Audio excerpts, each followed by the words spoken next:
Someday, when I'm awfully low, when the world is cold,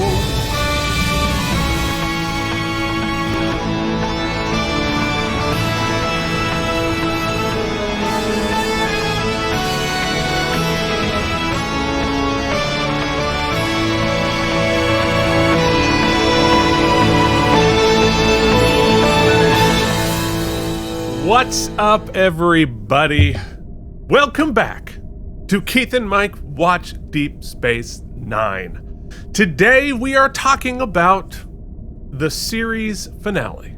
Season 7, episode 25, What We Leave Behind.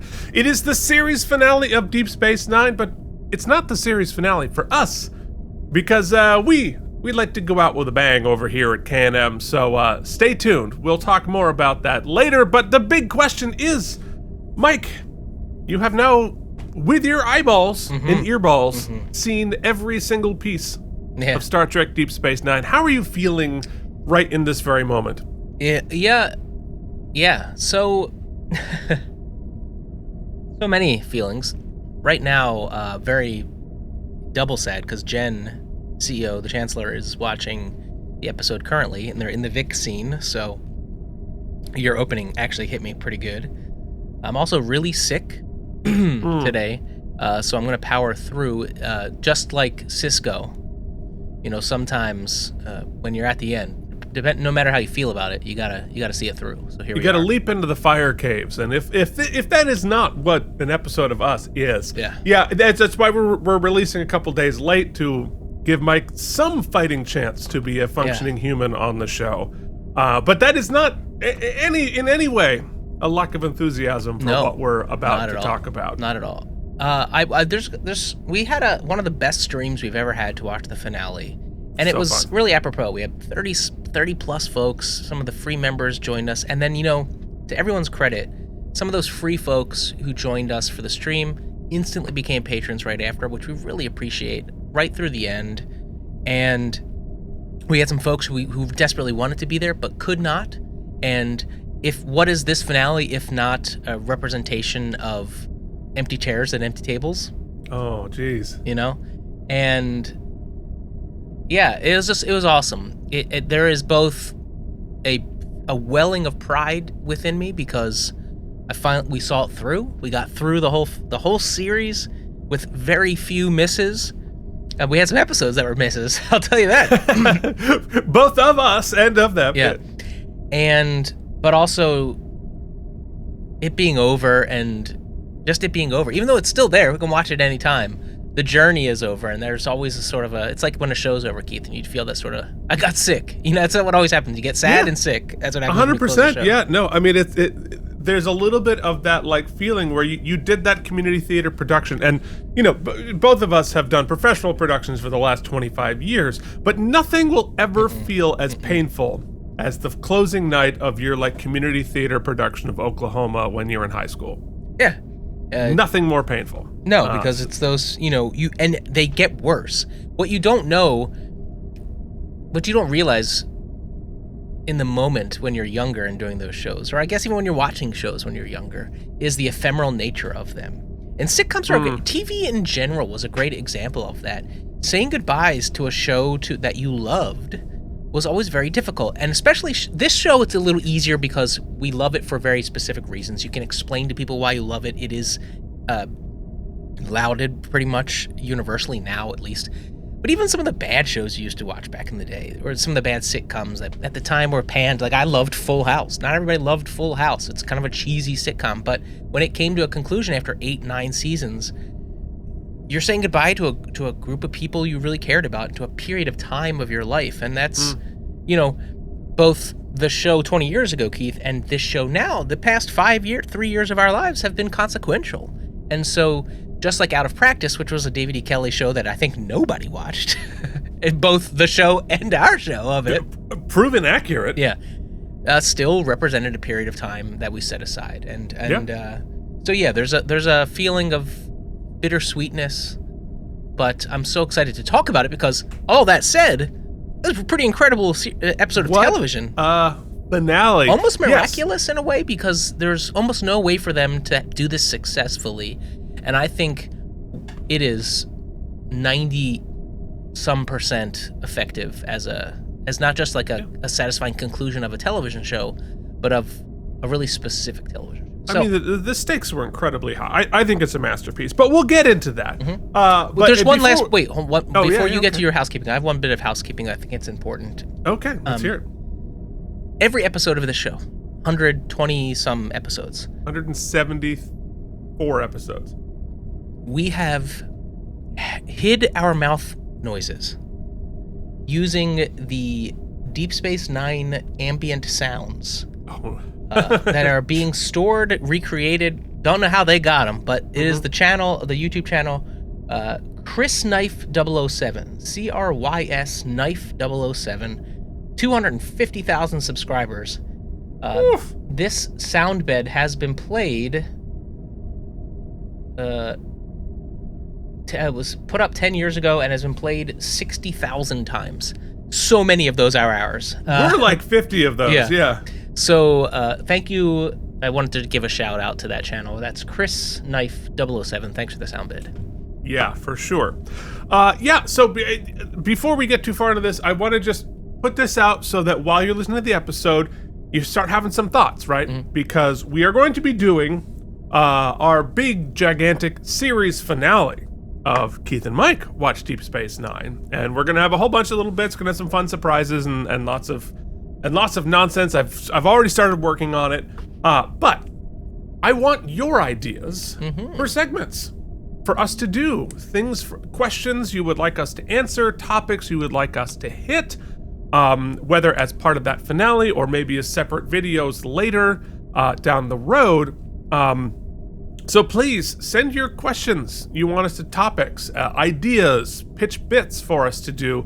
Leave them in the comments right down below here, and then we will definitely choose some of them to add to our ridiculous finale, which is probably going to be the longest episode of the entire series. It certainly was for Out of Practice. Oh, for sure. And we're also going to do, as kind of a fun wrap up for our subscribers, we're going to watch the free YouTube documentary, which is called What We Leave Behind. What We Leave Behind. And that you can join us at patreon.com/KNM. That will be behind the paywall. And you can jump on board before we start Voyager in a few weeks. So that's right. Voyager already started work. So yesterday I spent a good portion of the day writing the theme song to our new You did not show. send me that, right? No, I didn't say. Yeah, I don't want to hear it until it's time. That's right. Not till it's time. Although we do. Here's another thing: you can leave comments in there. We don't have a title for that show yet, and we never came up with one for this one. So we could have a title for the next episode if we cared to. So, put your ideas there in the YouTube comments if you like as well, and maybe who knows what it's going to be. Let's see. We had Out of Practice, which was like a funny take on the practice. Right. We had, which led to Oopsie, which was fun. We have Strange New Show, which is apropos. Strange New Show has a title, right? This was just Keith and Mike watch Deep Space Nine. This is what it is. Can of cola. Yeah. What was that? So I'll tell this tidbit, and then we were getting on track. Yeah, good luck with that. Keith and I used to live in the same neighborhood for many years, and there's a halal butcher shop right down the street from Keith's apartment. And I love that they didn't like beat around the bush, right? They sold fresh meat from goats and lambs. So the name of the store was Baby Goat, Baby Lamb. Was it? Yeah.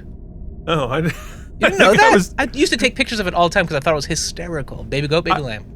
I never even looked. I was like, it's too sad gross. to me, so I really can't gross. look at it. Well, it's also, look, it's like, I get it. And honestly, I think about the hypocrisy of it. I just don't like knowing that happens. I eat meat, and honestly, their halal standards of caring for the animals is much higher than your McDonald's standards. So it's a bit of a hypocrite. Doesn't make them high. Let's be honest. If you saw the state of Baby Goat, Baby Lamb in the shop, I don't know that you would. Interesting, but isn't that redundant? Isn't a goat or a lamb by its very nature a baby? Baby. Baby. Baby. Okay. Wow. All right. Well, we're off to an excellent start. So let us, let's do something better, and let's talk about your comments from last week's episode, The Dogs of War. You can join them at patreon.com/K&M.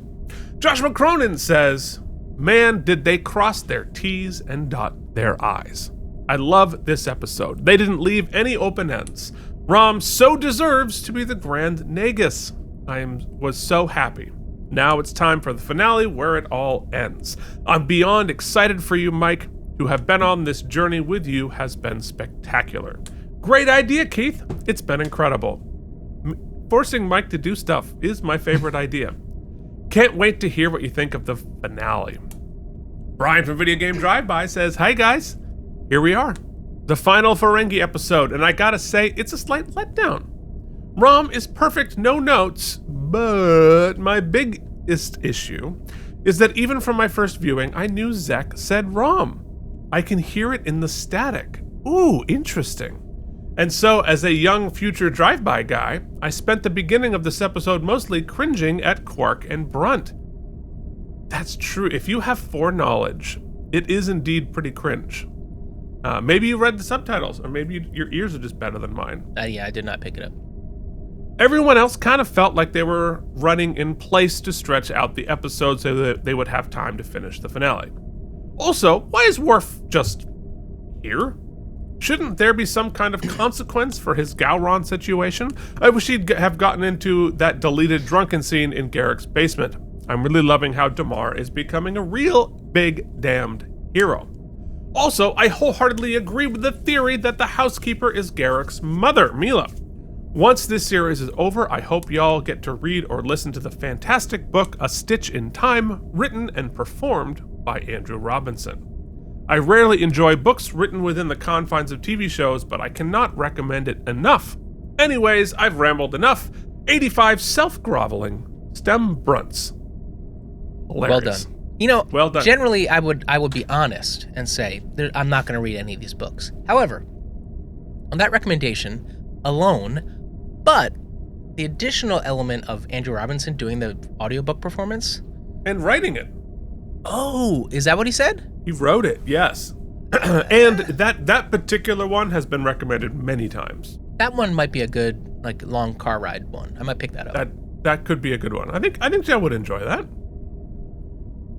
Jen will be asleep no matter what we put on the radio within 30 seconds. I see. That tracks. Hibernation Pod says, appreciate the wormhole acknowledgement. I wish Quark the best in MFGA. I don't know what is MFGA? Is that a kid thing or is that a Quark thing? I can't help you. I'm neither of those.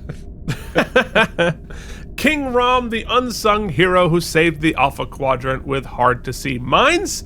Jake Zia? I guess it's better than Jake Zilla. Damar has always been one of my all-time favorite characters of any show. Here we go. One last AlamarEmmys 92 self-sealing stem bolts. Amazing. Keith Blank said, Keith and Mike watched West Wing spin-off show. There's a part, I love the West Wing. Mm-hmm. I've seen it a million times. I know what you're going to say, and I agree 100%. I listened to the podcast, which was fantastic. I listened all the way through. It's a little too sad now. It's a little, it's, I have a hard time with it. And it's a little frustrating, and it is not in any way the West Wing's fault. But I feel like it is hampered by the Democratic Party, my party, right, still believes that they're living in that. And that is one of our greatest liabilities as a party, and also one of the bad things have happened because half of the party still believes that that's a true thing. So, I attempted to go back a day or two ago, maybe yesterday. God, you know when you're sick and that just time goes away? Mm-hmm. I attempted to go back and watch, what's it called? The American President. Rob Reiner's final film of his crazy stretch. That's the Sorkin one, right? It feels very Sorkin, so yeah. It's Michael Douglas with Yes. yeah. Yeah. So that was the proto West Wing. Yeah. And it's the same thing. I don't know, it all the things you just said, Keith, but it also reminds me of a period of time where I had like a naivete of believing there was some sort of competence taking place above a certain level of my pay grade. And those things remind me of that period of time in my life. And I don't always love it. Also, that said, great movie and just great movie. Incredible performances, and God, what a shame, artistically to lose Mr. Reiner. And there were plenty of people who were that competent. And still are. They're just not running anything anymore. JD says there is a theory that Laws, i.e. the other changeling, was captured by Section 31 almost immediately after he left Deep Space Nine. That's my theory. He got iced right away. Which would totally track. I shouldn't have mentioned trains because it derailed this show. You know what? I don't think we've ever been on the rails. So how would you tell? Well, the fact that neither of you remember anything from one week to the next is part of the fun. And if Mike really wants to remember why him struggling to eat apples is so funny, he'll need to go back and watch himself. That should be the punishment. Well, just so you guys know, Keith and I are sorting through freaking 4 seasons just for our little gags. Yeah, it's quite possible. The term you are looking for, in terms of how do you have more than 3 in a relationship, is a polycule. Although if it's just 4 in a relationship, you can call it a quad. But that sounds like some high school stuff to me. I imagine, polycule. I've heard out that in the band before. room, baby. I just forgot. Oh, we've all done it. In the, back in the storage. We had a drum room, so it was like soundproof. Not that we didn't have we had practice rooms in our but where I did it was in where they stored the choir robes. There's a storage room behind the band room where they stored the choir robes. Might have made out once or twice in there. I imagine a clean-shaved versions of you doing a Battlestar Galactica podcast. Why are we clean-shaved? Well, because it's a military ship. You gotta I got you. Okay. Gotta keep it tight. You guys should not take Viagra before recording. This episode is so damn horny. How does that distinguish it from any one of our other episodes? I do not know. This part of Texas doesn't have basements, so I'm not sure about the hiding out. Oh yeah, no basements in the Alamo, Keith. No basements in the Alamo. So, Mike, your dad's aesthetic was Cheesecake Factory? That one made me giggle. Yeah, that's good. Very funny. Yes. So one of the ideas I thought would have made for a cool show would have been a Star Trek West Wing, an entire series following the President of the Federation. And we were able to have follow-ups with Martok and Rom and Cardassia, etc., but we never got that. Love that idea. Or a Star Trek JAG, like a courtroom drama, for the Federation. That'd be cool. That'd be fun too. For me, Quark has always represented tradition, status quo. He was the one that years ago made the comment that the more things change, the more they stay the same. And to have him be the immutable representation of that at the end is perfect. Because so much has changed, including his nephew and brother, and because he has changed, and he knows it. So he has to at least pretend that he hasn't. This is probably one of the best penultimates of any series ever, because it helped tie up loose threads and perfectly set up this finale. Despite some goofiness with the Nagus, I really love this. It's 88 self-sealing stem bolts. What's really going to blow Mike's mind is that everybody is played by Jeffrey Combs in the finale. I would watch that. I feel like that is a missed opportunity during the pandemic, is to have Jeffrey Combs do an entire episode in his living room as every character. Keith, we're getting live texts from the Chancellor. I saw that. Just saying, crying. Yeah. Can't believe it's over. So she's through now. She did it. I'm a wreck, she says. Yeah, understandably. I'm gonna tell her to send her stem bolts in while we talk. Oh yeah, we know. There's not enough. They don't make enough. They don't make enough. Alan T. Girton says, it really was painful to see Quark's reaction to changes on Ferenginar in the context of America today. Yeah, you're damn right. Although I laughed out loud on his Picard echo of "the line must be drawn here." I totally loved seeing Rom named Nagus and his reaction to it. In ongoing Trek stories, Ferenginar grows by leaps and bounds under Rom's oversight. Lastly, it was a joy to see nearly the entire regular and guest cast on the episode. Although disappointing not to have Jake included, I give Avery's direction 100 self-sealing stem bolts, but this episode 95. I want to be part of the last episode watch along, but sadly, I have an HOA meeting at the same time and day. Oh. Hey, wait, were you there? I feel like you were there. You know what they say, Keith?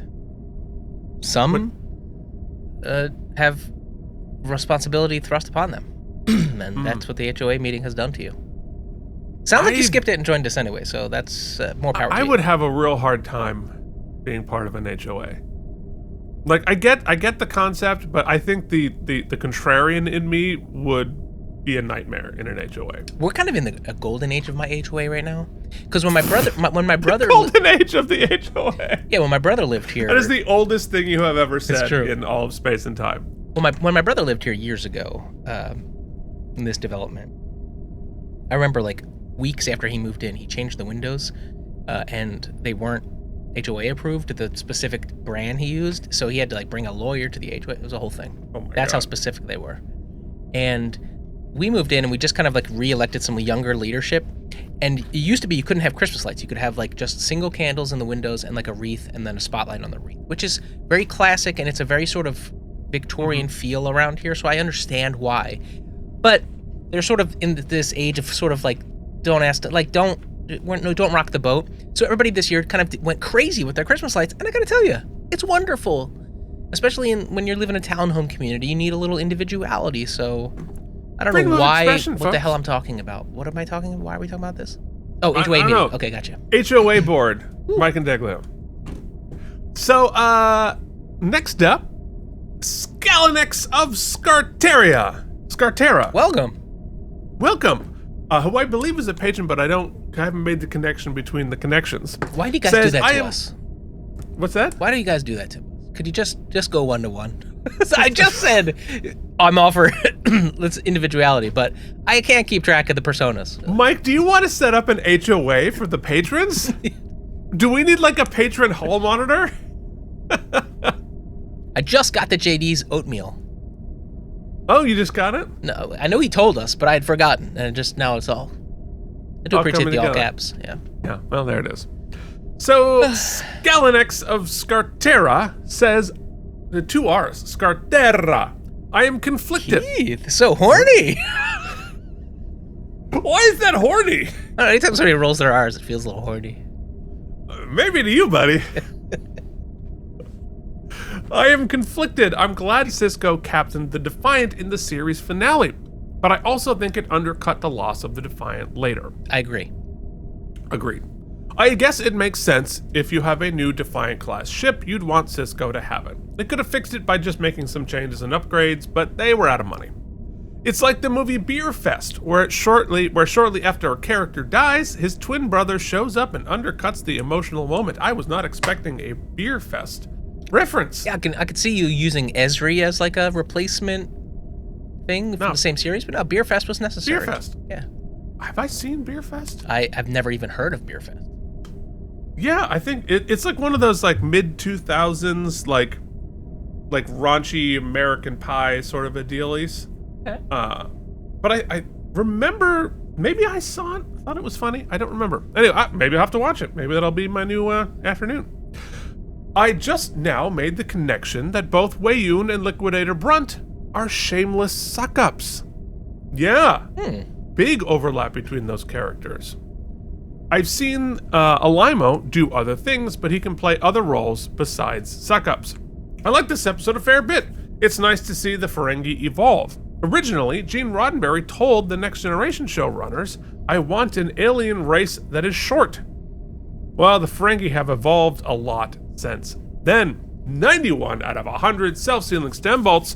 Good episode, minus the cringy Ezri Bashir romance, but what else is new? It's a good... Yes? Did you tell, is this the same person still? Yeah.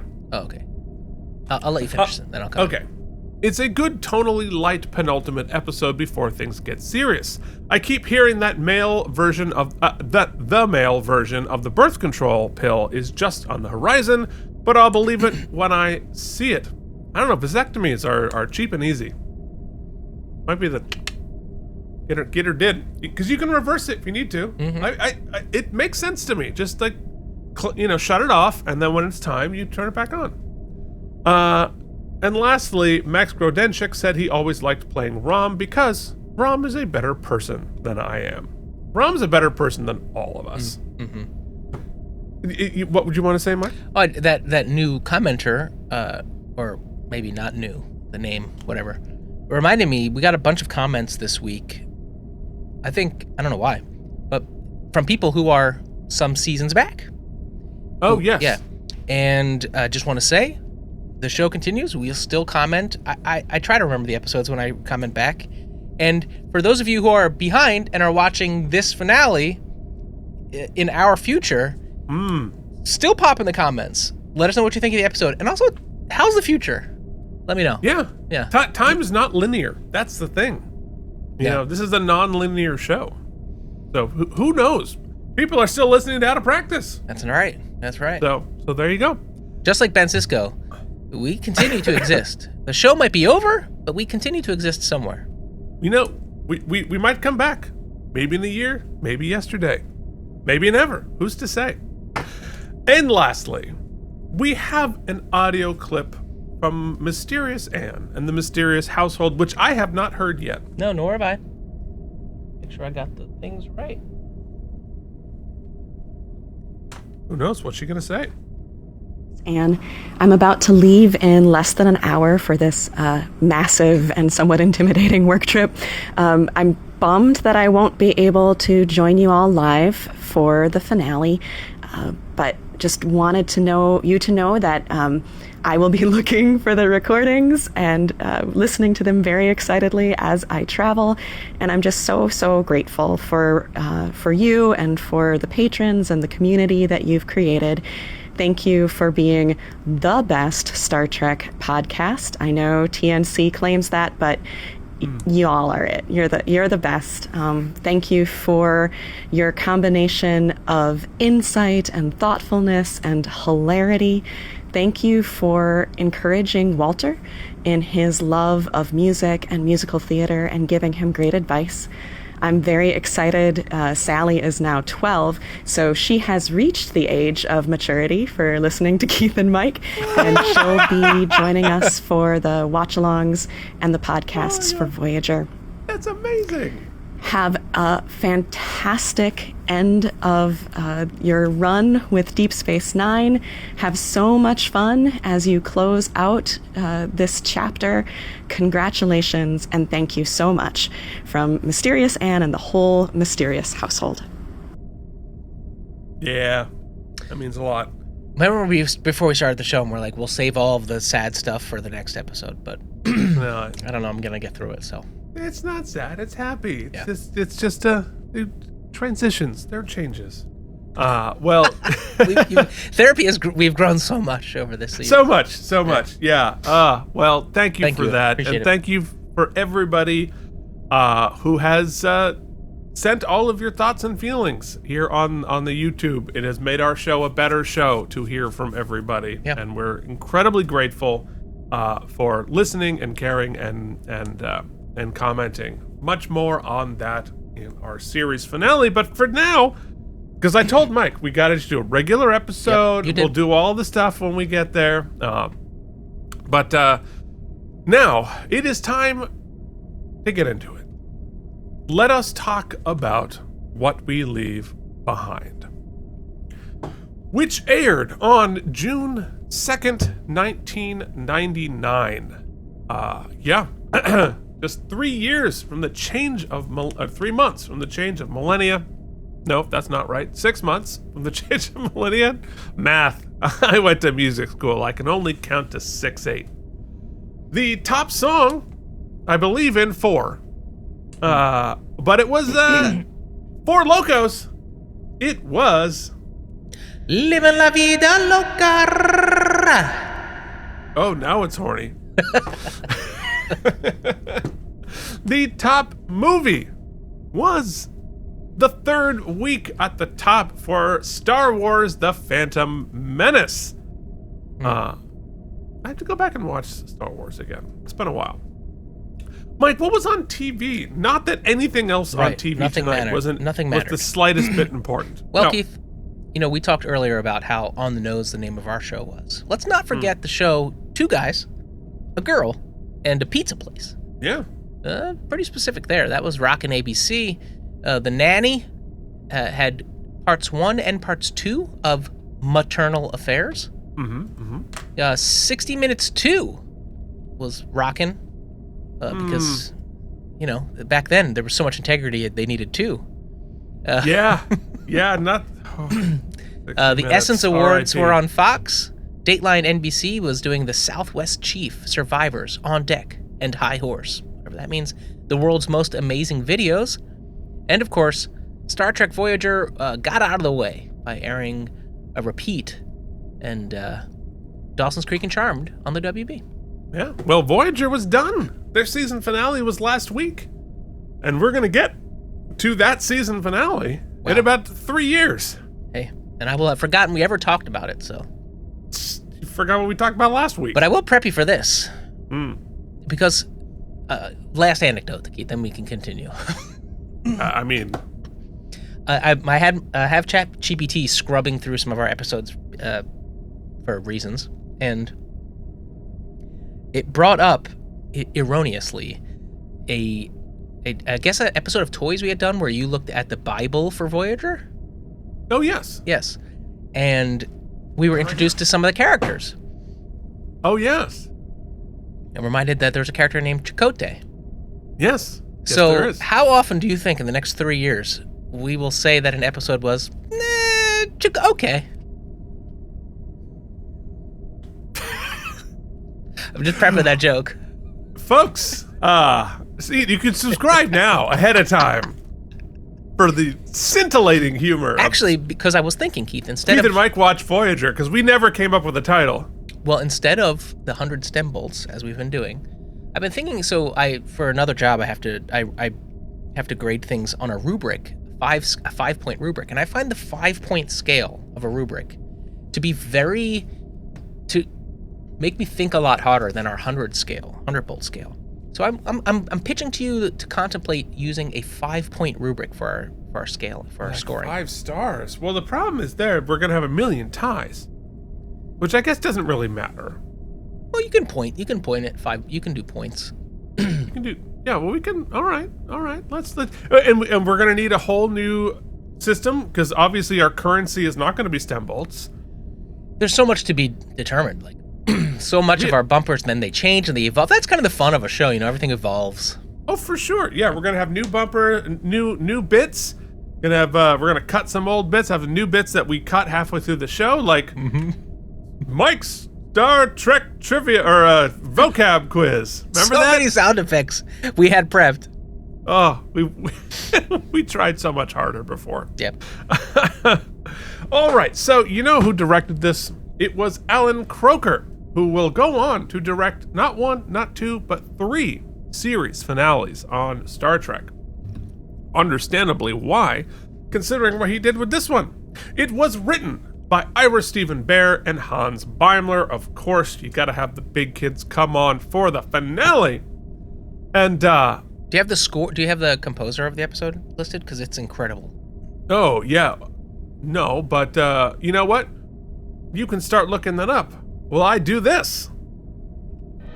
Now keep waste your time with trivial trivia. 173 episodes. We still haven't gotten that. Never will. I gotta level everything at the beginning of Voyager and just keep the button the same. Yeah. We can do it. Dennis McCarthy. Dennis McCarthy. All right, so tons of trivial trivia, no surprise, but some of it is really interesting and fun and makes the episode even more rewatchable. For instance, which most of you know, the party in Vic Fontaine's filmed on the last day of shooting. and it features cameo appearances from various producers, writers, and other members of the production crew, as well as various actors from the show without their prosthetic makeup, including Jeffrey Combs, Casey Biggs, Aaron Eisenberg, J.G. Hertzler, Cecily Adams, who plays Ishka, Max Grodenchik, and David B. Levinson, who played Broik. And you can see Ira Stephen Bear, very recognizable because he's wearing shades inside. He wears his sunglasses at night. The producers toyed with the idea of ending the series, ready for this, Mike? With a shot of Benny Russell sitting outside a television soundstage holding the script for Deep Space Nine, essentially making the series and possibly all of Star Trek either a dream or a prophecy from the Bajoran prophets, but this idea was ultimately rejected.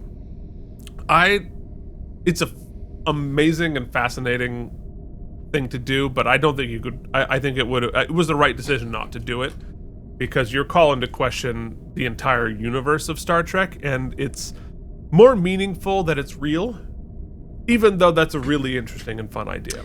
I would argue. Mm-hmm.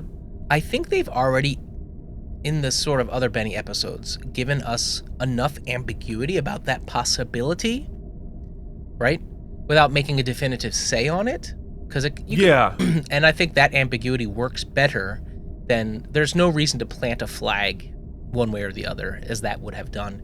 Yeah. I would say there are some other ambiguities in the finale that I have that I find less satisfying than that would have been, than that is, so I'm happy with keeping it ambiguous. Yeah, well, I'm excited to talk about those, because I remember, like, this finale, because of some of those ambiguities and because some of that, is one you have to sort of marinate on. It took me years to fully marinate my feelings on this, so it'll be very interesting. I can't wait to talk about it. Yeah, I mean, I'll spoiler alert myself. Even in 48 hours, I have, in 2 viewings, I have plenty of lore-based and sort of self-fiction-based. I can fill in the blanks in those ambiguities for myself. Mm-hmm. That doesn't mean you can't sniff the shortcuttiness of them. So it's kind of a balance. But like you said, we'll get there. Let's go chronologically. We'll get there. The final shot of Deep Space Nine was a CGI model used by the digital effects artist Artisomanus Sarbis, the first and only time that the station was shown using CGI. Oh, interesting. Crazy, right? Every other time we see it, it's the model. Oh, look at us. Yeah, there's the final scene. Yeah, that's the only time it's ever been CG. Crazy. In the montage scene, and this is, for me, the one ding on the episode, there are no clips of Jadzia Dax, because the producers weren't able to get permission from Terry Farrell to use her image. Her asking price was just too high and the budget couldn't allow it. Producer Ira Stephen Bear said he was disappointed by that, and this was one of the few things about the series finale he wasn't happy about. Yeah, for sure it is the thing that will stick in any fan's craw about the finale. I do not blame Terry for that. I blame Rick Berman for that. Oh, I feel like that's probably very intentional on her part. Yeah, well, she, Berman burned the bridge. And so I understand it completely from Terry's point. Iris wishes it, everybody wishes it were possible, but Berman burned that bridge, and that hurt the episode. It's a bummer. So was there anything in Worf's montage, I can't remember specifically now, that sort of alluded to it? Nope. It sucks. Aaron Eisenberg, Mark Alimo, and J.J. Hertzler and Mark Allen Shepard Morn were the only actors besides the regulars to appear in the pilot and the series finale. However, Hertzler played a different character in the pilot. Do you remember who he played? No. Yeah, you have to go check it out. He was a Vulcan on the bridge of Sisko's ship before it blew up. Okay. It's definitely worth going back to look at, because now now that you know who it is and what that means, because we pointed it out then, but like it didn't mean anything to you. It's so crazy to like think about, because I scrubbed through the pilot when I was looking for some cuts from my watch-alongs, and I can imagine those first couple seasons sitting through, Keith, rewatching. You're sort of chomping at the bit. You're like, all right, let's get to the. Yeah. Not a slog. It's fun to revisit, but it definitely there's so much. Well, here's the thing. This is what I said this on the watch along. Now you get the joy of watching it the second time at some point whenever you choose to revisit it, because now you can look at all of these things again through the context of knowing the whole story, which changes the story the first time you see it. So you can only ever see it once, for the first time once, and you can only ever see it the second time once. Well, the same is to be said for the finale, right? Like even my second watch through, I took some different things away from every scene with, interestingly, who do you think I'm going to say? Just randomly. With Cisco? Or with Jake? No. The founder. When you know how things pan out, you kind of read her performance a little different, at least. And maybe I'm projecting a little bit, but interesting. Yeah, we'll talk. Yeah, lots to talk about. So the wrap party was held at the Mondrian Hotel in LA. In addition to the main cast and several recurring actors, Terry Farrell also joined her castmates at the party, which was good and as it should have been. The Defiant bridge set was kept and used as a variety of bridge sets on Voyager and Enterprise, which is great. Probably the only thing that didn't get torn down, which is heartbreaking. The writers hoped to include 3 big battle scenes in the final episode, but due to budget constraints, they eventually settled for 1 major battle and a skirmish. Although some of the battle scenes were seen in the Battle of Cardassia were new, a large portion were reused from episodes such as Call to Arms, Tears of the Prophets, and Sacrifice of Angels. Footage of an explosion aboard the Klingon ship was reused from Star Trek Generations. And a shot of a Cardassian shielding himself during an explosion aboard a ship was first used with Garrick on Cardassia in the previous episode, The Dogs of War. Which is TV, right? Yeah, and you know what's so funny? And it's, I think, because I'm watching it as an adult. And you first watched it not as, like, a grown man. Barely. You still get pumped for all those pew-pews. Yeah. They do zero for me, other than, like, excitement-wise, other than at scale. Remind me of the scale. Remind me of sort of what's being lost. And, like, I love the pew-pews. Just the pew-pews do. It's like certain romances with you. It's like, this show wasn't about pew-pews to me in any way. So, like, just get me back to the drama. Yeah, because the romance means nothing to me, because I'm never going to touch a boob again, but I might explode a ship. Hey, man, you know what? In the future. It's like Cisco. The boob might come. In a year, maybe yesterday, probably never. For those of you who are worried about boob jokes not making it to our finale, your fears are relieved. Oh, I think at this point they know it's inevitable. Welcome to the 12-year-old mysterious daughter, by the way. Sorry for us. Oh, God. No, I think she's joining us for Voyager, so we'll be better. We'll do better. We're not going to be best, though. The wall decoration inside of Mila's home was later hung on the wall of T'Pol's quarters in Star Trek Enterprise. Interesting. That's cool. This episode was nominated for an Emmy Award for Outstanding Special Visual Effects for a Series, as it should have been. Trek nearly swept the category that year. Also nominated were Voyager, Dark Frontier, 30 Days, and Timeless. Dark Frontier won. So, special visual effects, Star Trek took 4 out of the 5 nominees for the Emmys that year. Really cool. Star Trek Voyager's holodeck set was used to serve food during the final days of shooting, which is crazy because they must have had so many people there. So it's nice thing about having a sister show running there. You can use their sets for catering. And lastly, at 1:08:06, Ira Stephen Bear, writer and executive producer, can be seen in the background wearing dark sunglasses and a goatee. And you know who he was with? A tremendous amount of our guest stars. So, I'm going to try to do this all in one breath like last week, because we have a tradition. Special guest stars include Rosalind Chow as Keiko, Jeffrey Combs as Wei-Yun, Salome Jens as the female shapeshifter, Penny Johnson as Cassidy Yates, Andrew J. Robinson as Garrett, Casey Biggs as Damar, Mark Alimo as Gul Dukat, Aaron Eisenberg as Nog, J.G. Hertzler as Martok, Barry Jenner as Admiral Ross, Deborah Lacey as Sarah, Juliana McCarthy as Mila, Hannah Hatay as Molly O'Brien, James Darren as Vic Fontaine, and Louise Fletcher as Kyle Wynn! One breath, baby. You know who I always have breath for? If you needed oxygen, I would provide it out of my very own breath, Mike. Keith, could you possibly mean the final butchering of our prestigious patrons? Well, if you did, then I'm happy to develop them. I hit the button too many times. Brian Kimmel-Biersick, Quarkspar, Jamie Lubin, Jason Moe, Deborah, Peter Bank, Holmes, welcome. Joshua Cronin, DC, Anton Thies, and Mike.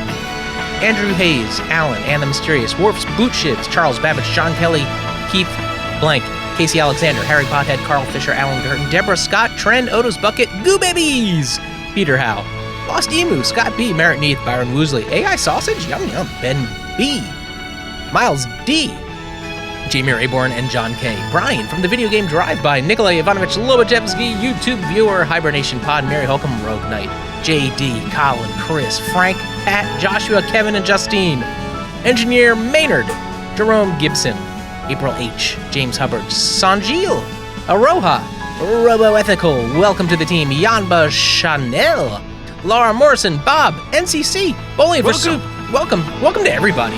Bowling for Soup, Lutz Kremer, White Eldridge, Kevin Miles, Ryan Caputo, Old Guys Eating Oatmeal, Kelly Gray Beal, and of course the Chancellor, Jen. Some new members of the Hall of Fame. We'd like to welcome Casey Clark, Brian Kaufman, Jason Moe, Joshua Cronin, the Mysterious Ann, Worf's Big Old Boot Chivs, Andrew Hayes, Colin Dagan, Quark's Bar, Peter Bank, CRM Productions, Jennifer Mazanova, Cloud Lover 69, Jorge Navoa, Charles Babbage, Kevin Miles, Frank Rinch, Brian Kimmel-Biersick, JD, CRM, Ryan Chesley, and Yanba. I can only imagine this list is going to grow moving into Voyager. And of course, Anton Thies, Merritt Neath, Harry Pothead, Jamie, welcome. And now, our 2025 nominees for the Patron Hall of Fame! Mike, Nikolai Lobachevsky, thank you so much. It's nice. We gotta read the names. Jamie Lubin, Deborah, Mike, not that Mike, Nikolai Ivanovich Lobachevsky, Alan, and Carl Fisher. Welcome to the team. Keith, how much money does that mean they gave us? $100, dude. You know, I'm gonna quick tell this story. Yeah, I should have saved it for the finale, but let's give a little taste right now.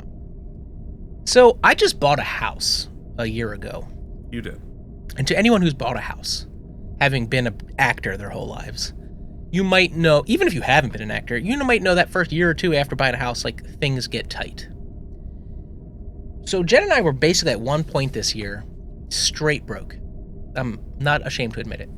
No liquid money. To the point where we would have been in serious trouble had it not been for the generous donations of our patrons. Yeah. We had to fall back into the patron fund, and for the rest of my life, I will always remember and appreciate that y'all saved my ass. And For real. And I will always respect that. I will always appreciate that. And, you know, Keith and I, despite all contrary evidence, bust our ass for the show and for the channel, and come up short on every promise but we want to deliver. The limiting factor is time. It's not money. And we appreciate that you give us both of those things. And I just appreciate y'all. So thank you to those who are on the Hall of Fame, and thank you for anybody who can make the jump to Voyager. Look, I don't know what to expect, but I'm keeping an open mind. It's like pets. We don't have to love them better, Keith. We'll love them different. Yeah. No, and I think that is true, and that is from the heart, and I know that is a true story. Yeah. And what a gratifying thing to have built, you know, the safety net. Yeah. Just like that. Crazy. Star Trek. Star Trek. Who would have thought Star Trek would literally save your butt? Yeah, it did. Amazing. Okay, folks. 500 slides. 500. Good Lord. Definitely gonna have to pee at some point. Oh, no doubt. Yeah. This is the last time we're ever gonna do this slide, this bumper. I gotta remember to sing better next time.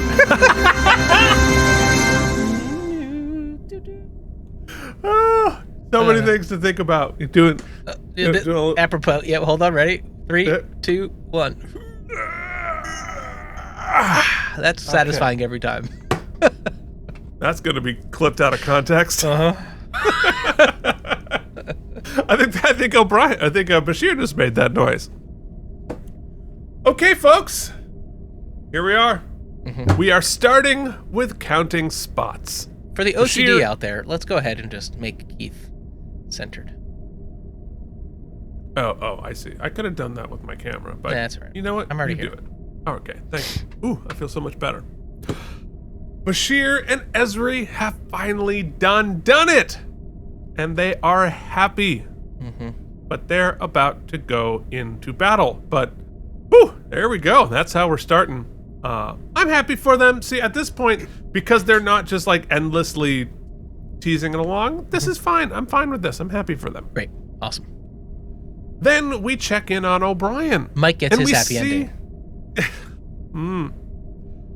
We see the family Yoshi! for the first time this season.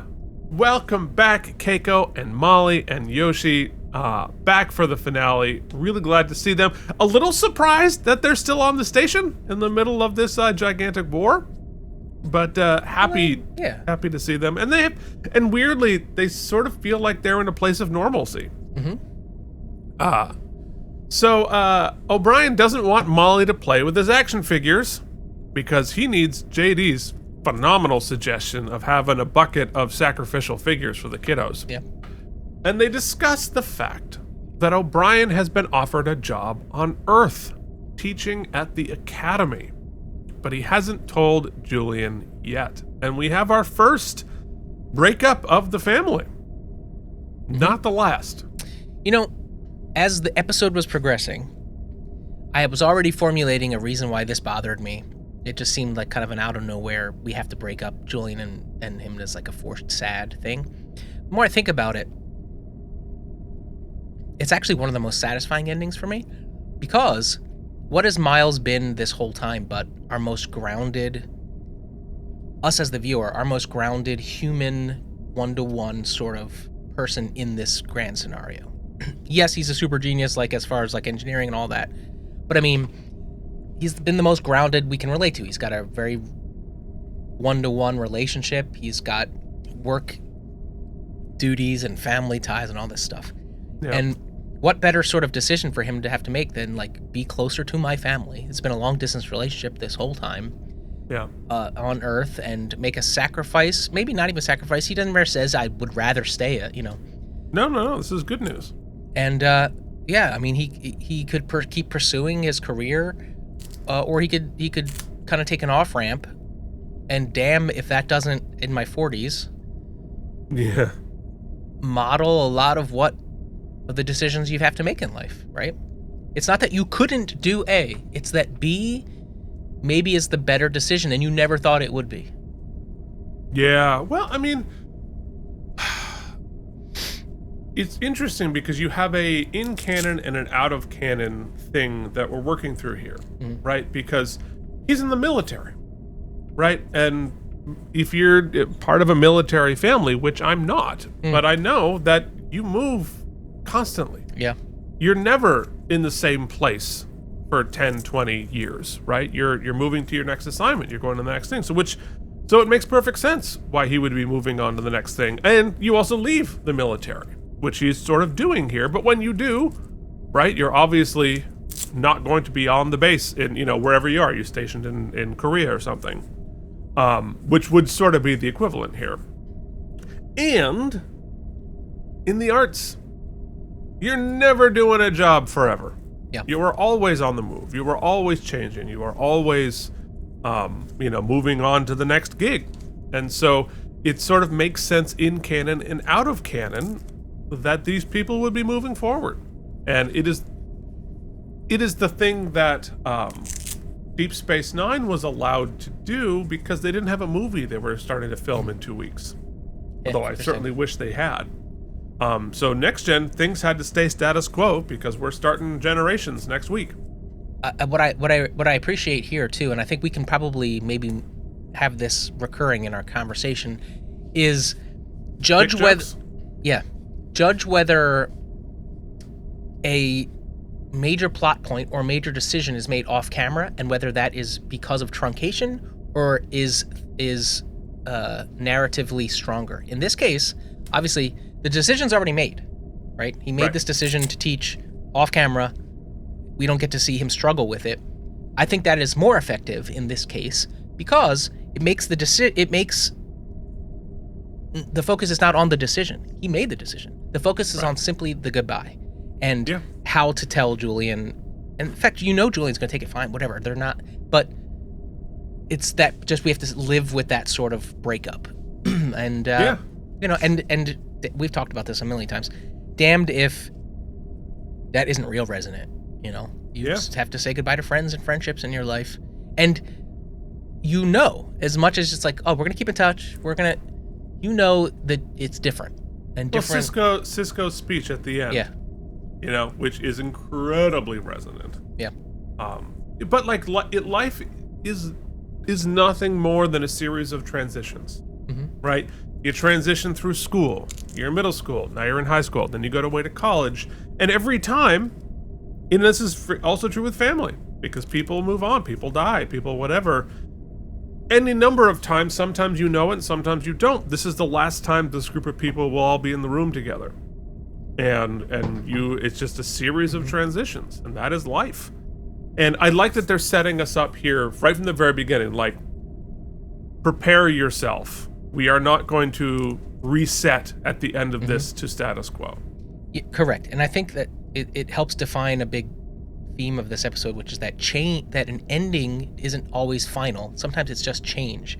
Things keep moving forward. History doesn't stop. The next chapter starts. And I wrote this down too. A lot of weird, actually pretty profound things I wrote down, and some make zero sense now that I'm reading them back. Like 0 sense.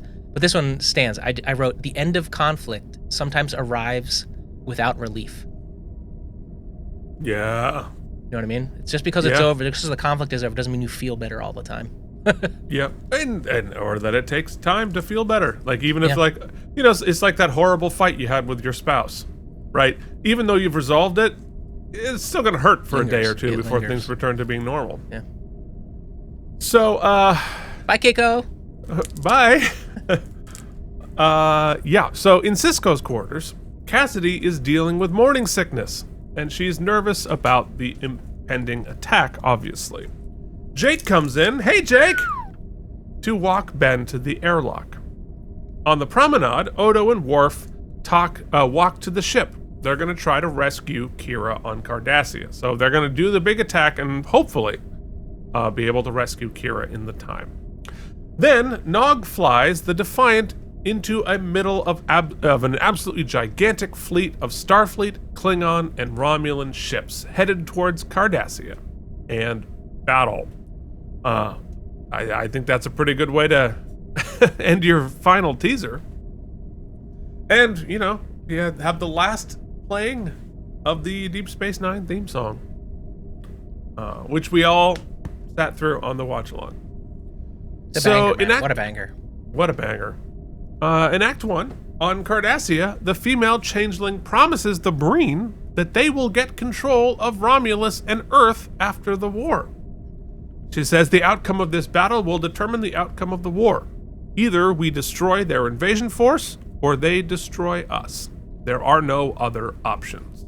Keith, I think it's apropos that we're on the final episode and we are just dressing the exact same now. Oh, we've been doing that forever. I wore that hat yesterday to Costco. Keith and I have we've just become the same person now.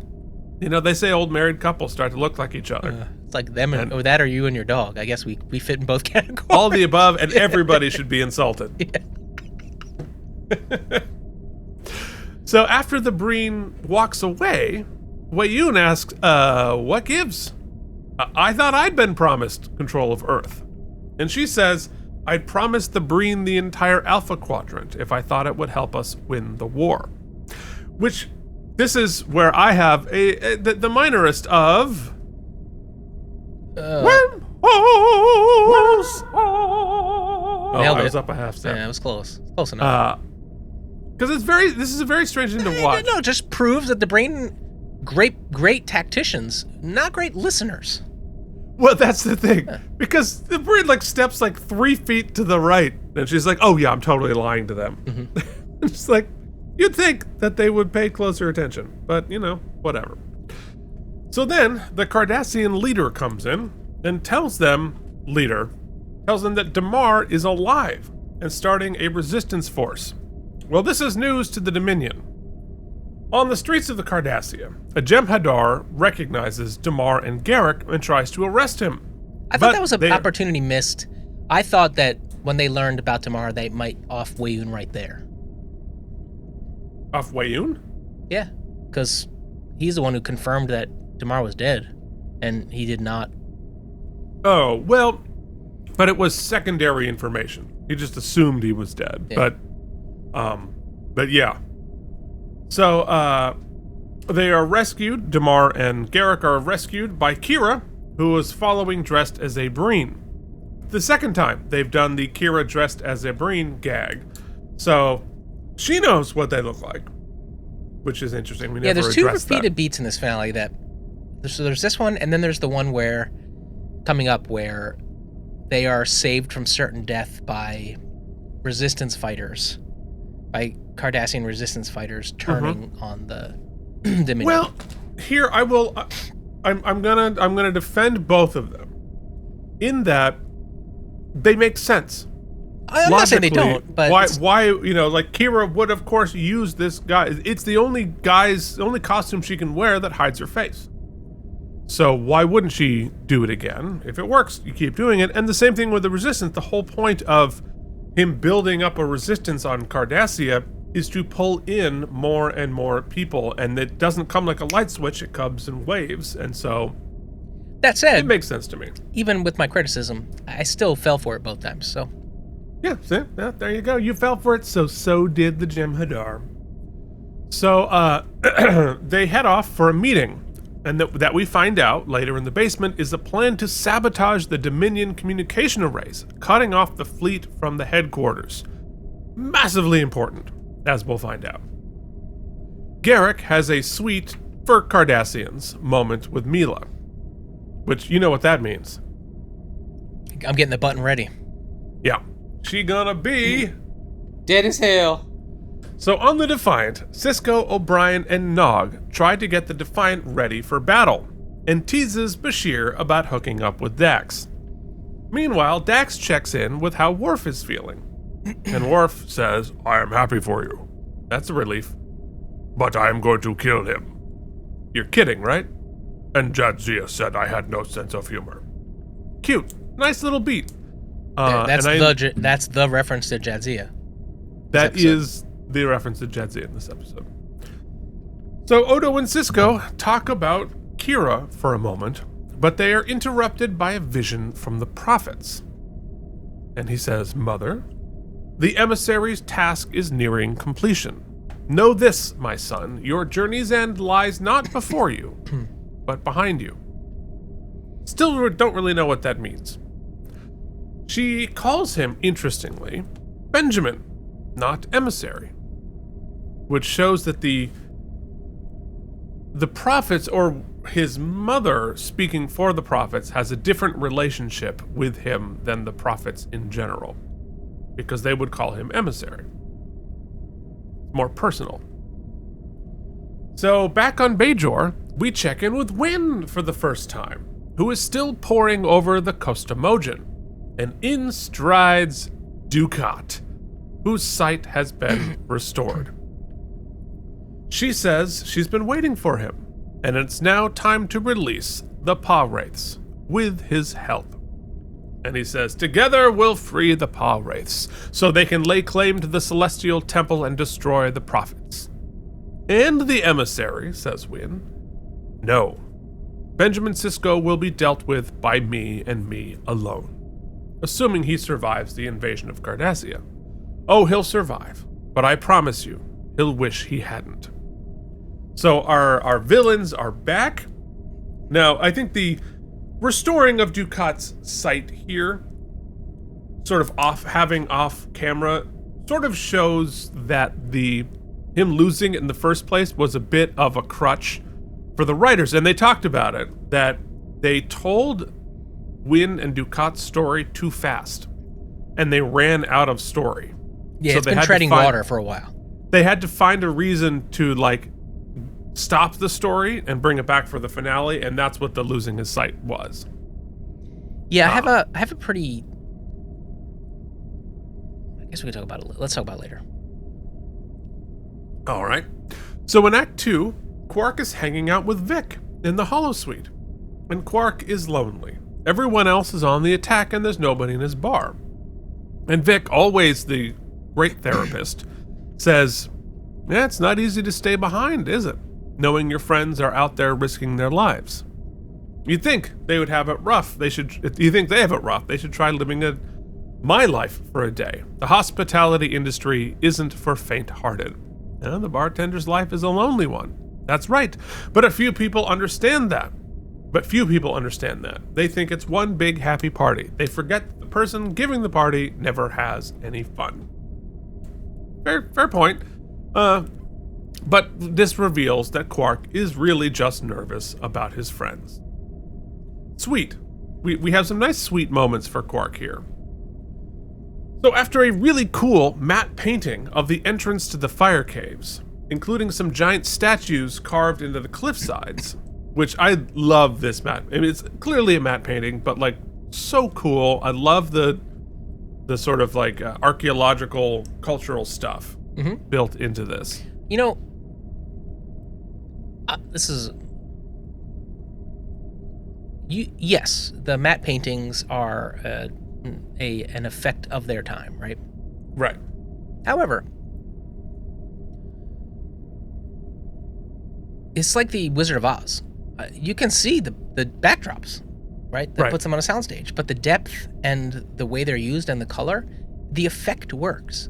It sets the place, it sets the tone, and that shit is 100 years old, that movie. You know what I mean? It's yeah. So, yeah, maybe we can do it better now, but I don't know if you've seen some of the recent Marvel movies on the volume. Don't mean the effect works as well. Well, that's the thing, that I think that there is something tactile about it, which makes it real, and more real than so many of these CG backgrounds. Because they're sort of, the CG backgrounds are right in the uncanny valley. You can't quite tell what's wrong with it, but your brain subconsciously knows there's something wrong, and it pulls you out. It makes it unreal. This, I see what that is. I see what this is, but it is real. So I'm going to integrate this into my understanding of the scene, so you sort of forget about it. Well, it's why the movie's never as good as the book, right? When you give your brain our brains are really, really efficient at filling in the blanks, right? Yeah. Unfortunately, they're even better at picking out the folly, right? So, like you said, in a matte painting, we fill in the blanks and we let our imagination do it. But when we're on the volume, we see the seams. Right. That's the problem. And it's the same thing with going to see a Broadway show, right? The set is not contiguous. There's a fourth wall. You have wings, you have all these things, but your brain fills in the rest. You accept the parameters of the art that you are in. It's not trying to do something it can't do well. So, yeah. Which is why a lot of these sets now, Keith, where they're using projection, seem chintzy. Yeah, the projection that's photoreal right now. Isn't that a better backdrop? No, because it doesn't create depth. It doesn't create. Yeah. That's why when you see it well, like I was talking to Keith about a show, doesn't matter what. When projections are used properly and they add dimension and it can be really spectacular. Anyway. That's right. If it's a crutch, then we see the seams. If it's part of the art, then we don't. So there you go. And I've lost my sound. Here we go. Hold on. There we go. So So we see inside the cliff, or inside the caves, Ducat and Wynn climbing and bickering.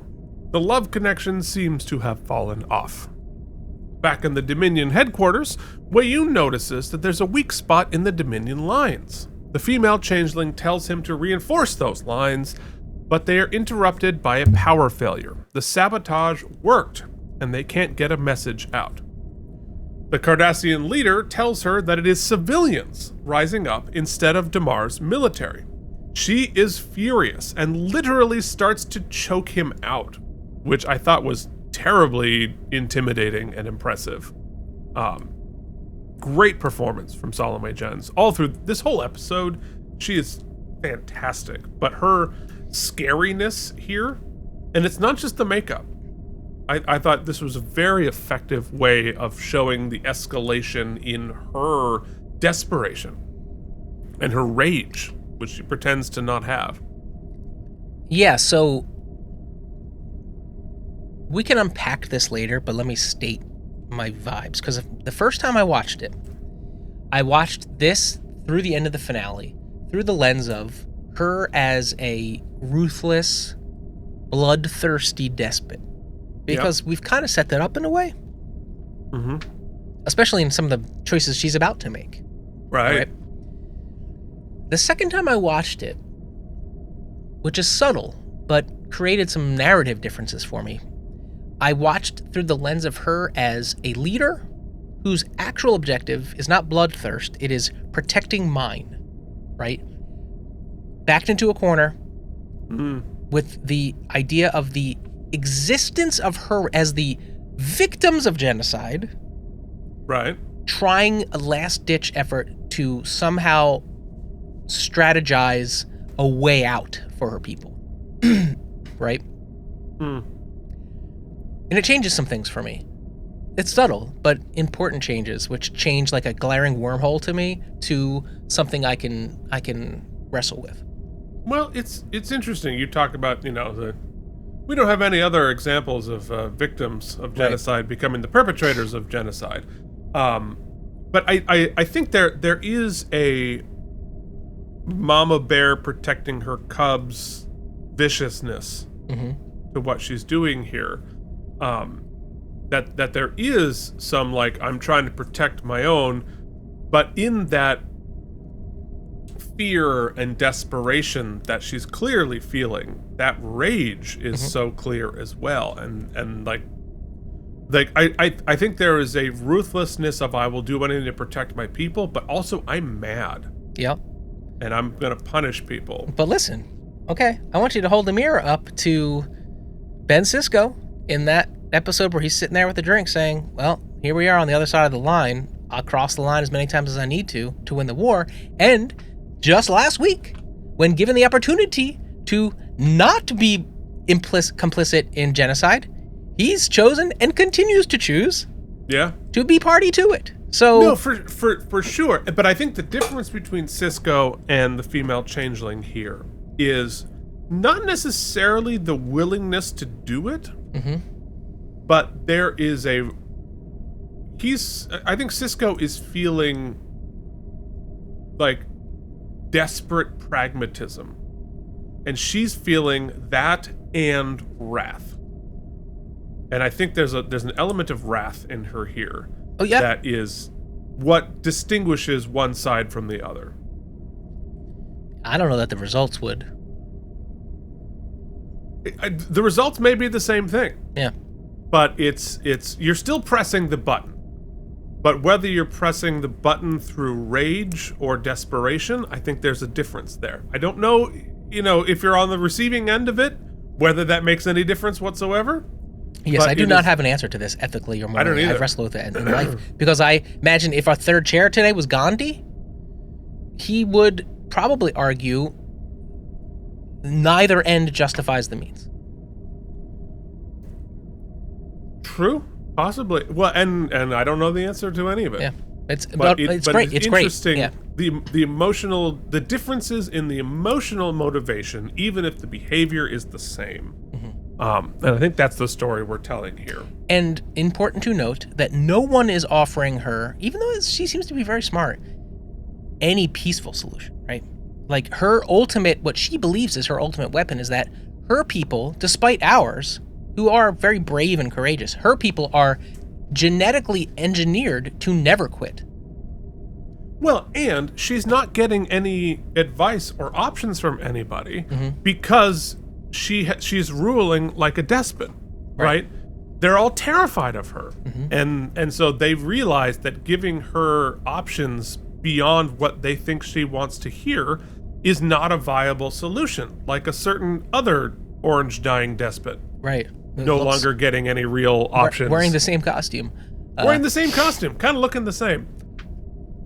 Yeah, so that nature nurture is interesting too, because you make a lot of assumptions, I have, about the changelings as a people based on her behavior here, but that's a fool's errand, because you look at Odo, who is not that. She's the only one in the situation that she is in, most of which caused by her own behavior. But that's, but again, like even as a goo species that thinks symbiotically, they're still individuals. Right. Well, we can go back to what's his name? What was his what's the leader of Section 31? Oh, the guy. Yeah. Like, was he a villain or just a dude in his circumstance under that pressure that's the great lens of Deep Space Nine, I think. Yeah. Well, and you don't shorthand the species. Right? Every Klingon is different from other Klingons. Except the Breen. Right? And we're learning here, except for the Breen, but like the Ferengis start to individuate. This is, again, the difference between Deep Space Nine and Next Gen, because you have enough time with these alien species to have them individuate. And that is the great message of Star Trek, is that every nationality or race or cultural background, they're still individual people, and you can't be expecting them to behaving based on their, blah, blah, blah. So Weyoun helpfully says, if the Cardassian people are responsible for these acts of terrorism, if Damar and his fanatics have turned them against us, then it's the people who should be punished. And the female shapeshifter says, well, what do you say to that, Tobrova, who is barely croaking out his words, severely punished? I'm glad we're all in agreement. So the female changeling is starting to crack, literally and metaphorically. And it's this moment that later on is going to explain why they lost. So in the Cardassian basement, our rebels celebrate their victory in the dark, being able to cut off communications because they were able to shut them down for almost a half an hour. Damar takes a moment, interestingly, as we start dropping breadcrumbs, who's going to make it out, Damar takes a moment to genuinely thank Kira for her help. Then the power comes back on, and Weyoun is making a broadcast to the Cardassian people. And he says, let me assure you, we know that these disgraceful acts of sabotage were carried out by a mere handful of extremists, but these radicals must come to realize that their disobedience will not be tolerated, that you, the Cardassian people, will suffer the consequences of their cowardly actions, which is why I must inform you that a few moments ago, Dominion troops reduced Lacarian City to ashes. There were no survivors. 2 million men, women, and children gone in a matter of seconds. So we watch this news register on Garrick's face. His distress breaks through all of Garrick's usual coverings. And I think Garrick's performance here in this episode, we see through all of the protective layers of Garrick's, all the deception, kind of for the first time. We've seen him suffer, but I don't think we've ever seen him completely unmasked the way that we do a couple of times in this episode, which is really interesting. And Andrew Robinson's performance is phenomenal. Well, but it's also beautiful in there's always been duplicity inferred within his love of Cardassia. Right. Because there's always been like a sort of a disdain behind it. Right. But here we learn that love, that nationalism, or that sort of like love of his homeland has been true the whole time. Yeah. Well, that he sees through the unhealthy patriotism, but there's a healthy patriotism within him as well. The moment coming up, but just because you see the precursors of it here, where he discusses what's lost in culture, in lives, in history, and then recognizing without saying, he never has said, it's implied, of course, the Cardassians are the perpetrators of those exact same things upon the Bajorans, which, listen, we don't have to, everyone watching this show is a student of history, knows exactly what we're talking about amongst many examples, and when you realize it's happening to everyone, and it's just the hypocrisy of what we do to what we do to ourselves. It's the human condition. No country or culture has ever been immune from being on both sides of that. And just the sort of freedom that science fiction has to address it head on so specifically is, I mean, nowadays, if God forbid you said any of these things, you'd be, you're woke or you're anti whatever, you know what I mean? Right. And so, and I guess that's always been the case, right? You're a radical, but always been that so case. We have to put it in sci-fi. We have to Benny Russell that bullshit. And here we are. That's exactly right. Benny Russell it. That's a perfect way of putting it. So Kira has a plan. It's time to attack the Dominion headquarters. It's suicidal and reckless, but they're going to start preparing.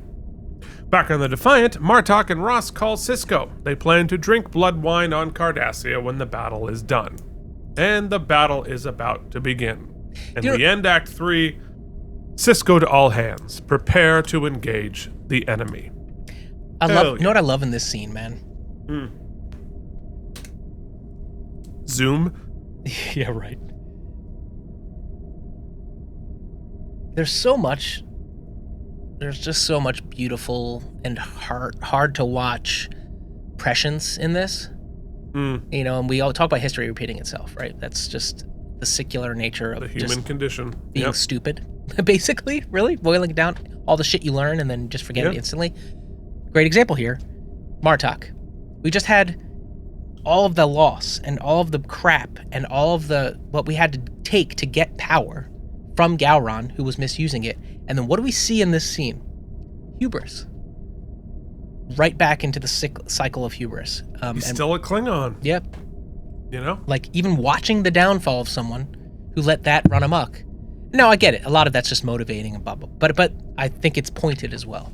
Well, and we're going to have the scene later on where you see just the cultural differences about how you deal with this situation. And, like, you know, he is incredibly ethical and wise and woke for a Klingon. He's still a Klingon. This is how we culturally accept these things. So we'll get there. So in Act 4, the battle begins, and it's awesome. Just watch it. I'm not going to describe it because it's just awesome. So on Cardassia, and I will say for Trek, what the pew pews are great.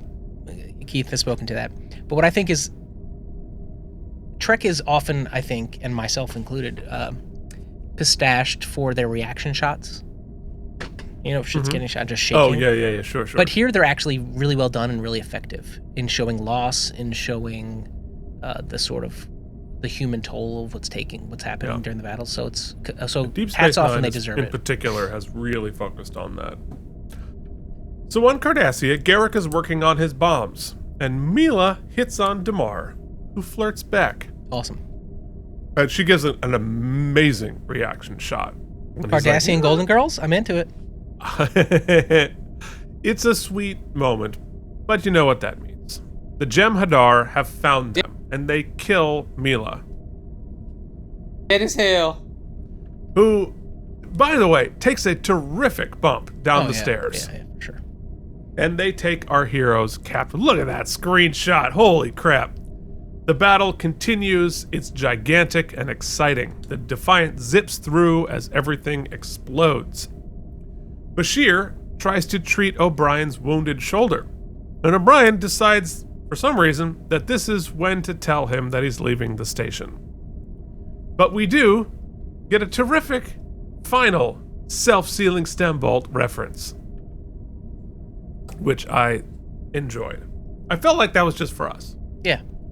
That was a little nod to this show. It was them saying goodbye, man. Yeah. So and also Ross addressing gangrene. Very important. Yeah. Ross calls and they strategize. The Defiant is going to help out the Romulans, and the rest of the fleet is going to charge the weak spot that Weyoun noticed but couldn't warn the fleet about. Back on the Dominion headquarters, they still can't communicate with the fleet, but the Cardassian leader comes in and announces they've captured Damar, Kira, and Garrick. The Founder, sensibly, Thank God. unlike every other villain in all times, is like, kill him. Yeah. Immediately. We don't need to have a meet and greet. We don't need to do the monologue, just kill him.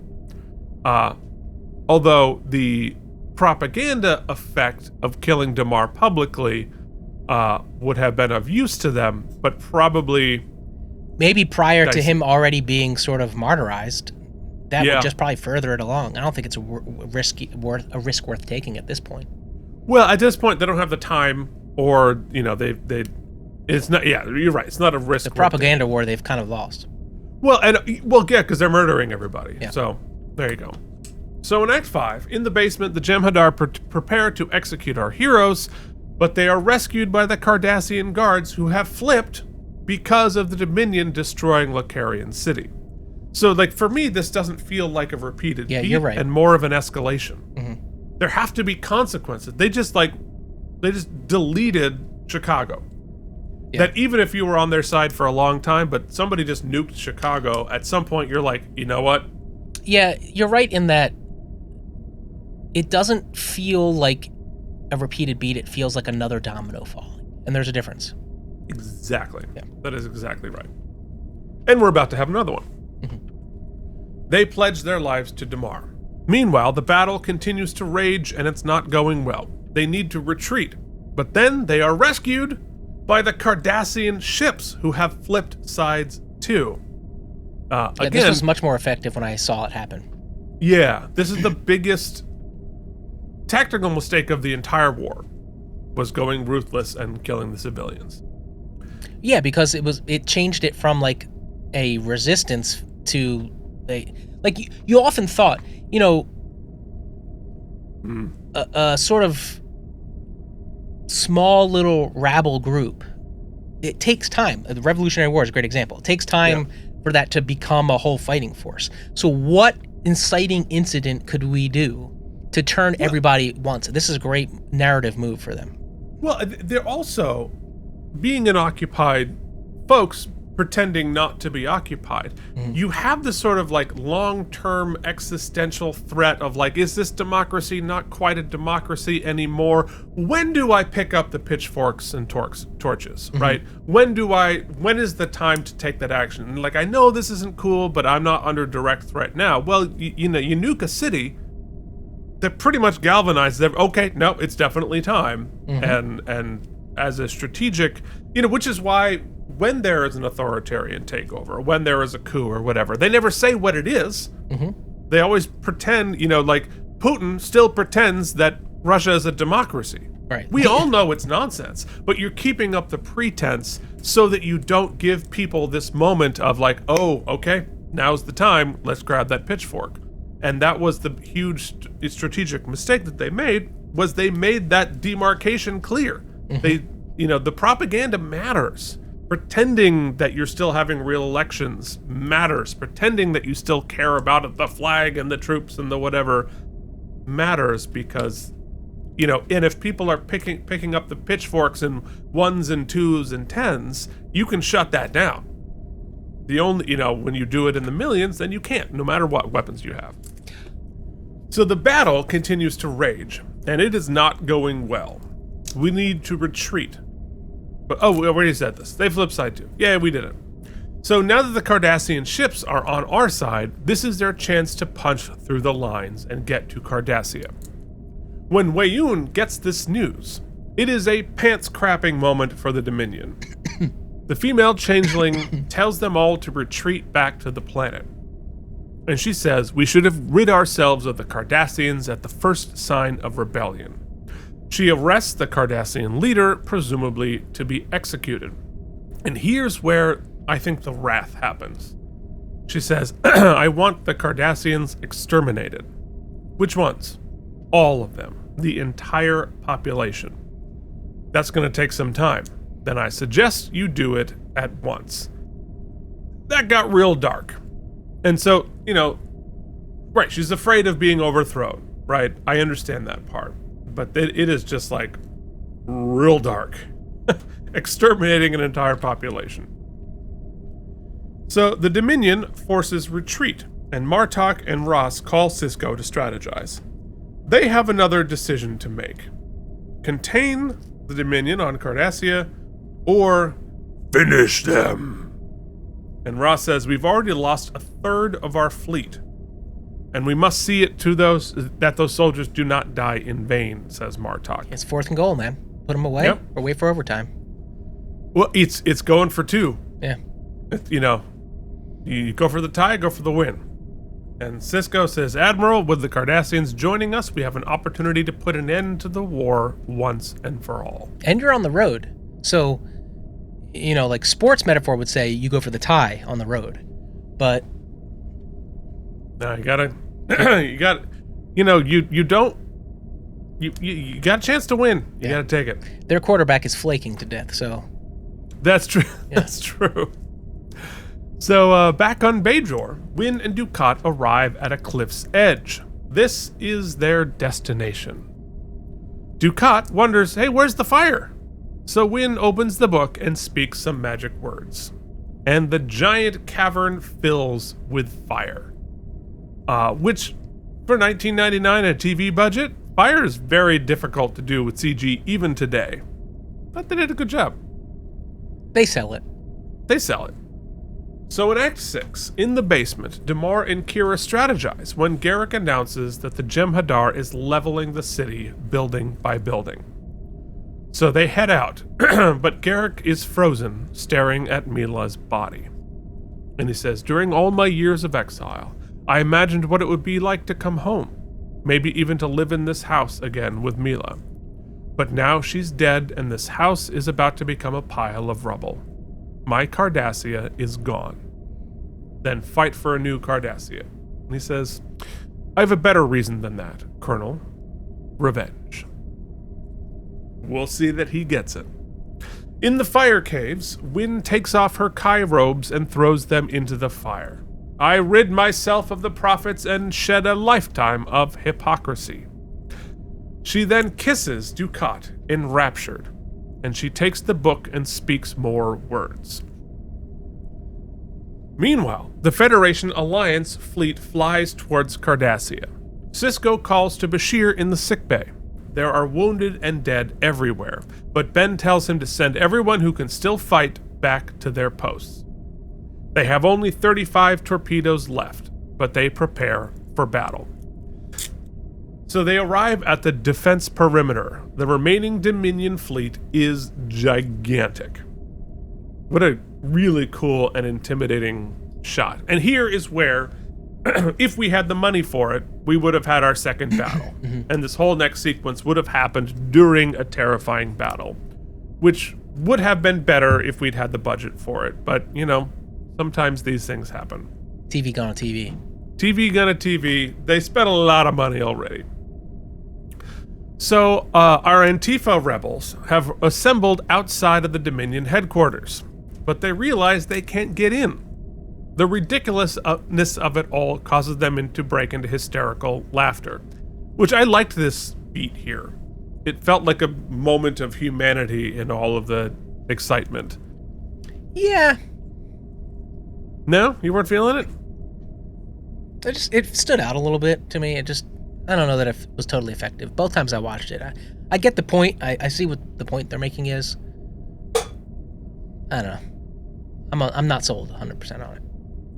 Hey, haven't you ever teched for a festival show? Yeah, get and giddy. had that Totally. moment Yeah. where like, we have absolutely no hope of accomplishing what we're trying to accomplish, yet we're going to do it anyway? Yeah. You ever do a nymph show? I worked on your show, buddy. I'm just saying. Yeah, I just don't know that we needed it. When you realized the LCD projector had to be put onto a jacket, that wasn't the moment. Well, I did have that moment, yeah, where I was like, it was crooked and too big, and I was like, I could OCD this, but is the juice worth the squeeze? And I was like, let it be crooked. Indeed. So, inside, the Breen commanders want to leave to join the battle. This, and convincing the Breen to be on the front lines, all feels like a manipulation by the founder, making it seem like it was their idea, too. Which, we don't see this on screen, so I'm sort of inferring this, because the Breen keep wanting to be on the front lines, but it doesn't seem to benefit them. So it feels like she cleverly manipulated them into thinking it was their idea. Because it benefits her in both ways. Because before it was like, let's kill them as opposed to the Jem'Hadar. But here, she needs them gone. Like, you know, we're in the bunker now, right? And she doesn't want them to be a part of what's going to happen here. There's only so much punch and pie. Exactly. So after they leave, she collapses in pain. And I think the pain that she is informs everything else as well. So like all of these decisions that she's making, the wrath, she's in excruciating pain. But that pain is not singular. She knows that pain is being shared by her entire race of people. So every time she croaks a little bit, they're dying. So if your main mission it's not just self-preservation, right? Which was like very Hitler. He was very much like, I gotta protect me into the bunker. I think she knows the second when she goes, it's over for them too. Yeah.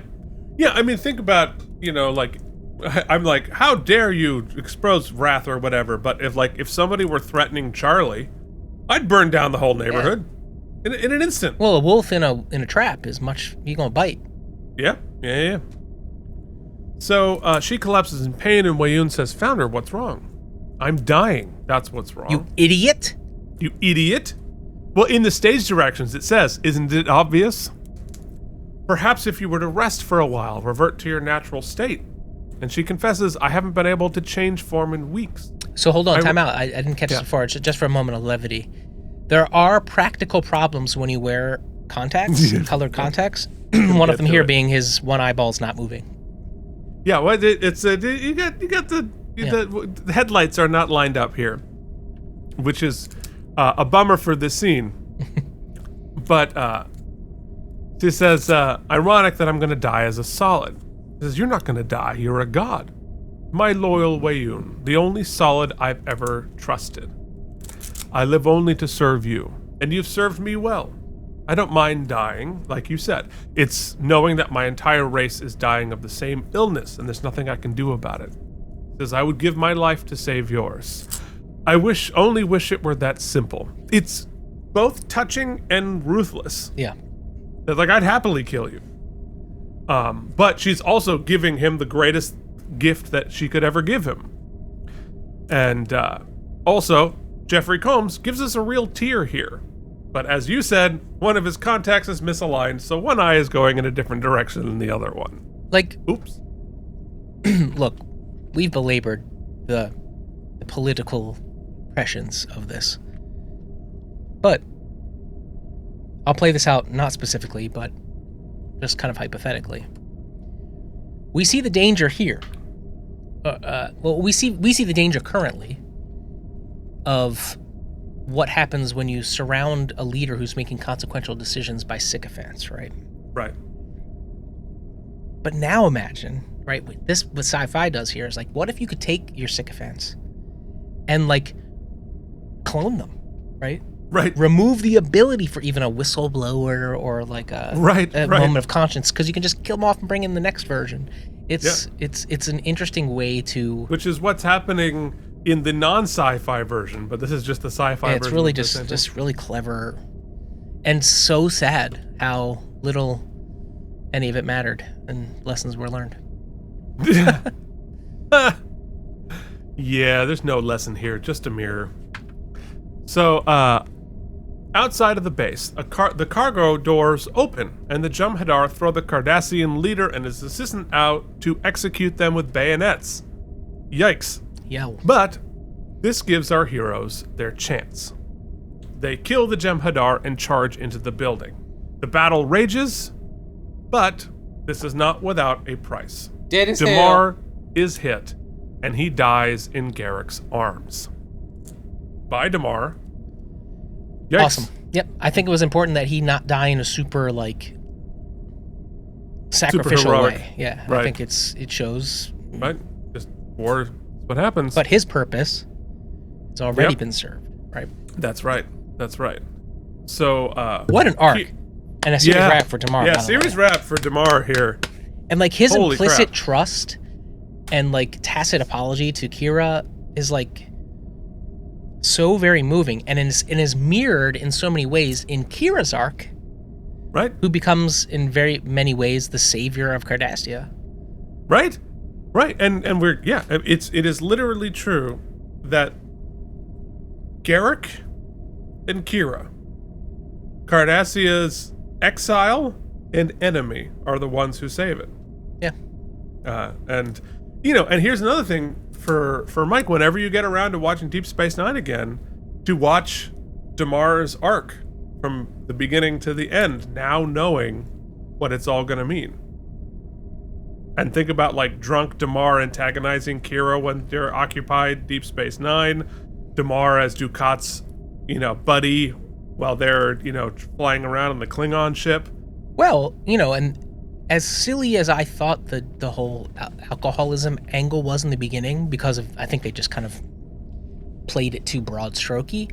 But when you kind of live and learn and know some people struggling with substance abuse, well, one of the reasons we do that generally is to hide a deep shame or, Right. A discontent Or pain. with the sort of role we have. Or, yeah, pain. Right, sure. But I'm talking to Damar specifically. I think he was right. embarrassed by his part in something he didn't truly believe that fit. Yeah. And so he was trying to mask that. And He had the internal conflict that he was at war with himself, and once he stopped being at war with himself, he was free. And they never try to. They never. I shouldn't say that. He never tries to portray that this absolves him of any of it. No. Which is wonderful. Which is why he was a Yeah. good leader. Yeah. And the show Is that- really does that. The show doesn't leave anybody kind of sparkly clean. No. Which I think nobody's is off the wonderful. hook. Yeah.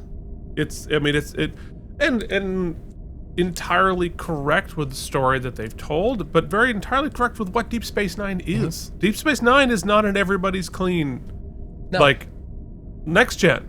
Everybody is clean and gleaming and it is such an idealistic show. Deep Space Nine is the opposite of that. Yeah, here are things I wrote broad stroke about that, with a couple of caveats that we can maybe fix for me. The show as a whole, but this episode specifically, I wrote sacrifice without guarantee, which is really powerful, right? Choices made without the promise of reward. Losses are permanent. Separation are treated as costs of moving history forward. And the show generally refusing to undo consequence in this episode, which mostly true. And victory without absolution. Yeah. And I think that's war. Mm-hmm. That is war. Great. So Garrick cries, perfect screenshot timing, for Cardassia, and they continue fighting. And for Garrick, all pretense and archness is gone. Mm-hmm. He is all in. Quick reminder to those watching, that is really hard to do. Yeah. Take your flowers, throw them at Andrew Robinson, because that arc is a character over the series, but in this episode specifically, after you've spent all that time building that artifice to now try to show as the character you built, none of it, Yeah. not easy. Incredible. So at the edge of the battle lines, they realize this is going to be insanely costly, but it's time to get on with it. So in the headquarters, Kira, Garrick, and some Cardassians breach the main room. There's a firefight, and Kira and Garrick take Weyoun and the Founder prisoner, and they demand that the soldiers stand down. And Wayun's like, oh, tell me, where's my old friend Damar? Damar's dead. Ah, a pity. He died helping to free Cardassia. What's left of it. And Garrick, just as he said, what is my motivation? Revenge. And Garrick flat out murders Wayun. And she says, I wish you hadn't done that. That was Wayun's last clone. I was hoping you would say that. So here, again, Garrick, not the gleaming idealist. This is murder. Even in the case of, he's a war criminal for sure, but you can't just murder him. Well, Garrick can, and did. And it's satisfying and dark, and not something that any other character on the show could do and get away with it, which is interesting and satisfying in its own way. But the female changeling is defiant. She says that everyone is going to go out fighting, and that their victory will taste as bitter as defeat. So in Act 7, Kira called, and again, that's the wrath part. Mm-hmm. She wants to go out hurting people. So Kira calls Cisco and Odo and says that things are stable, but we're not getting anywhere with the founder. And Odo has an idea. He wants to beam down and talk with the founder. Back in the fire caves, Wynn pours a fancy drink into a goblet and continues speaking the words, but offers it to Ducat first. When he drinks, she pours out the rest. It was a trap. It was poison, and Ducat falls. Dead as hell. Help those whales! Well, both are appropriate. Ducat is really upset about the whales. Mm-hmm. He's got to save the whales. And the wind says the Padres demand a sacrifice, someone worthy of them. Who better than you? And the stage direction says, the Kai smiles. We've never seen her so happy, so full of love and hate. What a great stage direction. What a great, thing for Louise to work with. Then we see a shot of a destroyed Cardassia, fire and rubble everywhere. Another great matte painting, or sort of adaptation of the previous matte painting. I wonder if they had to destroy the first matte painting to make that one, whether they painted directly on top of it. I wonder. So Odo arrives and talks to Kira. They're professional, but are very relieved to see each other. And Odo goes to talk to the female shapeshifter. And she says, it's always good to see you, but I have no intention of surrendering my forces. If I did, it would be a sign of weakness. An invitation to the solids to cross into the Gamma Quadrant and destroy the Great Link, thus revealing at least part of her intentions here. And Odo says, believe me, I'm well aware that the Federation has its flaws, but a desire for conquest isn't one of them. And what of the Klingons and the Romulans? Can you make the same claim for them? The Klingon and Romulan empires are in no shape to wage a war against anyone. Besides, the Federation wouldn't allow it. The Dominion has spent the last 2 years trying to destroy the Federation, and now you're asking me to put our fate in their hands? Yes. And against the objections of Garrick and Kira, Odo links with her, curing her disease. And after she is cured, all is changed. Odo says, don't worry, she won't try to escape. She's agreed to stand trial for what she has done. I would have thought she'd insist on going back to the Gamma Quadrant to cure her people. And Odo says, no need for that. I'm going to take her place. For how long? Nerys, it's time I rejoined the Great Link. So, holy buckets, a lot just happened in that scene. Yeah. And most of it I love.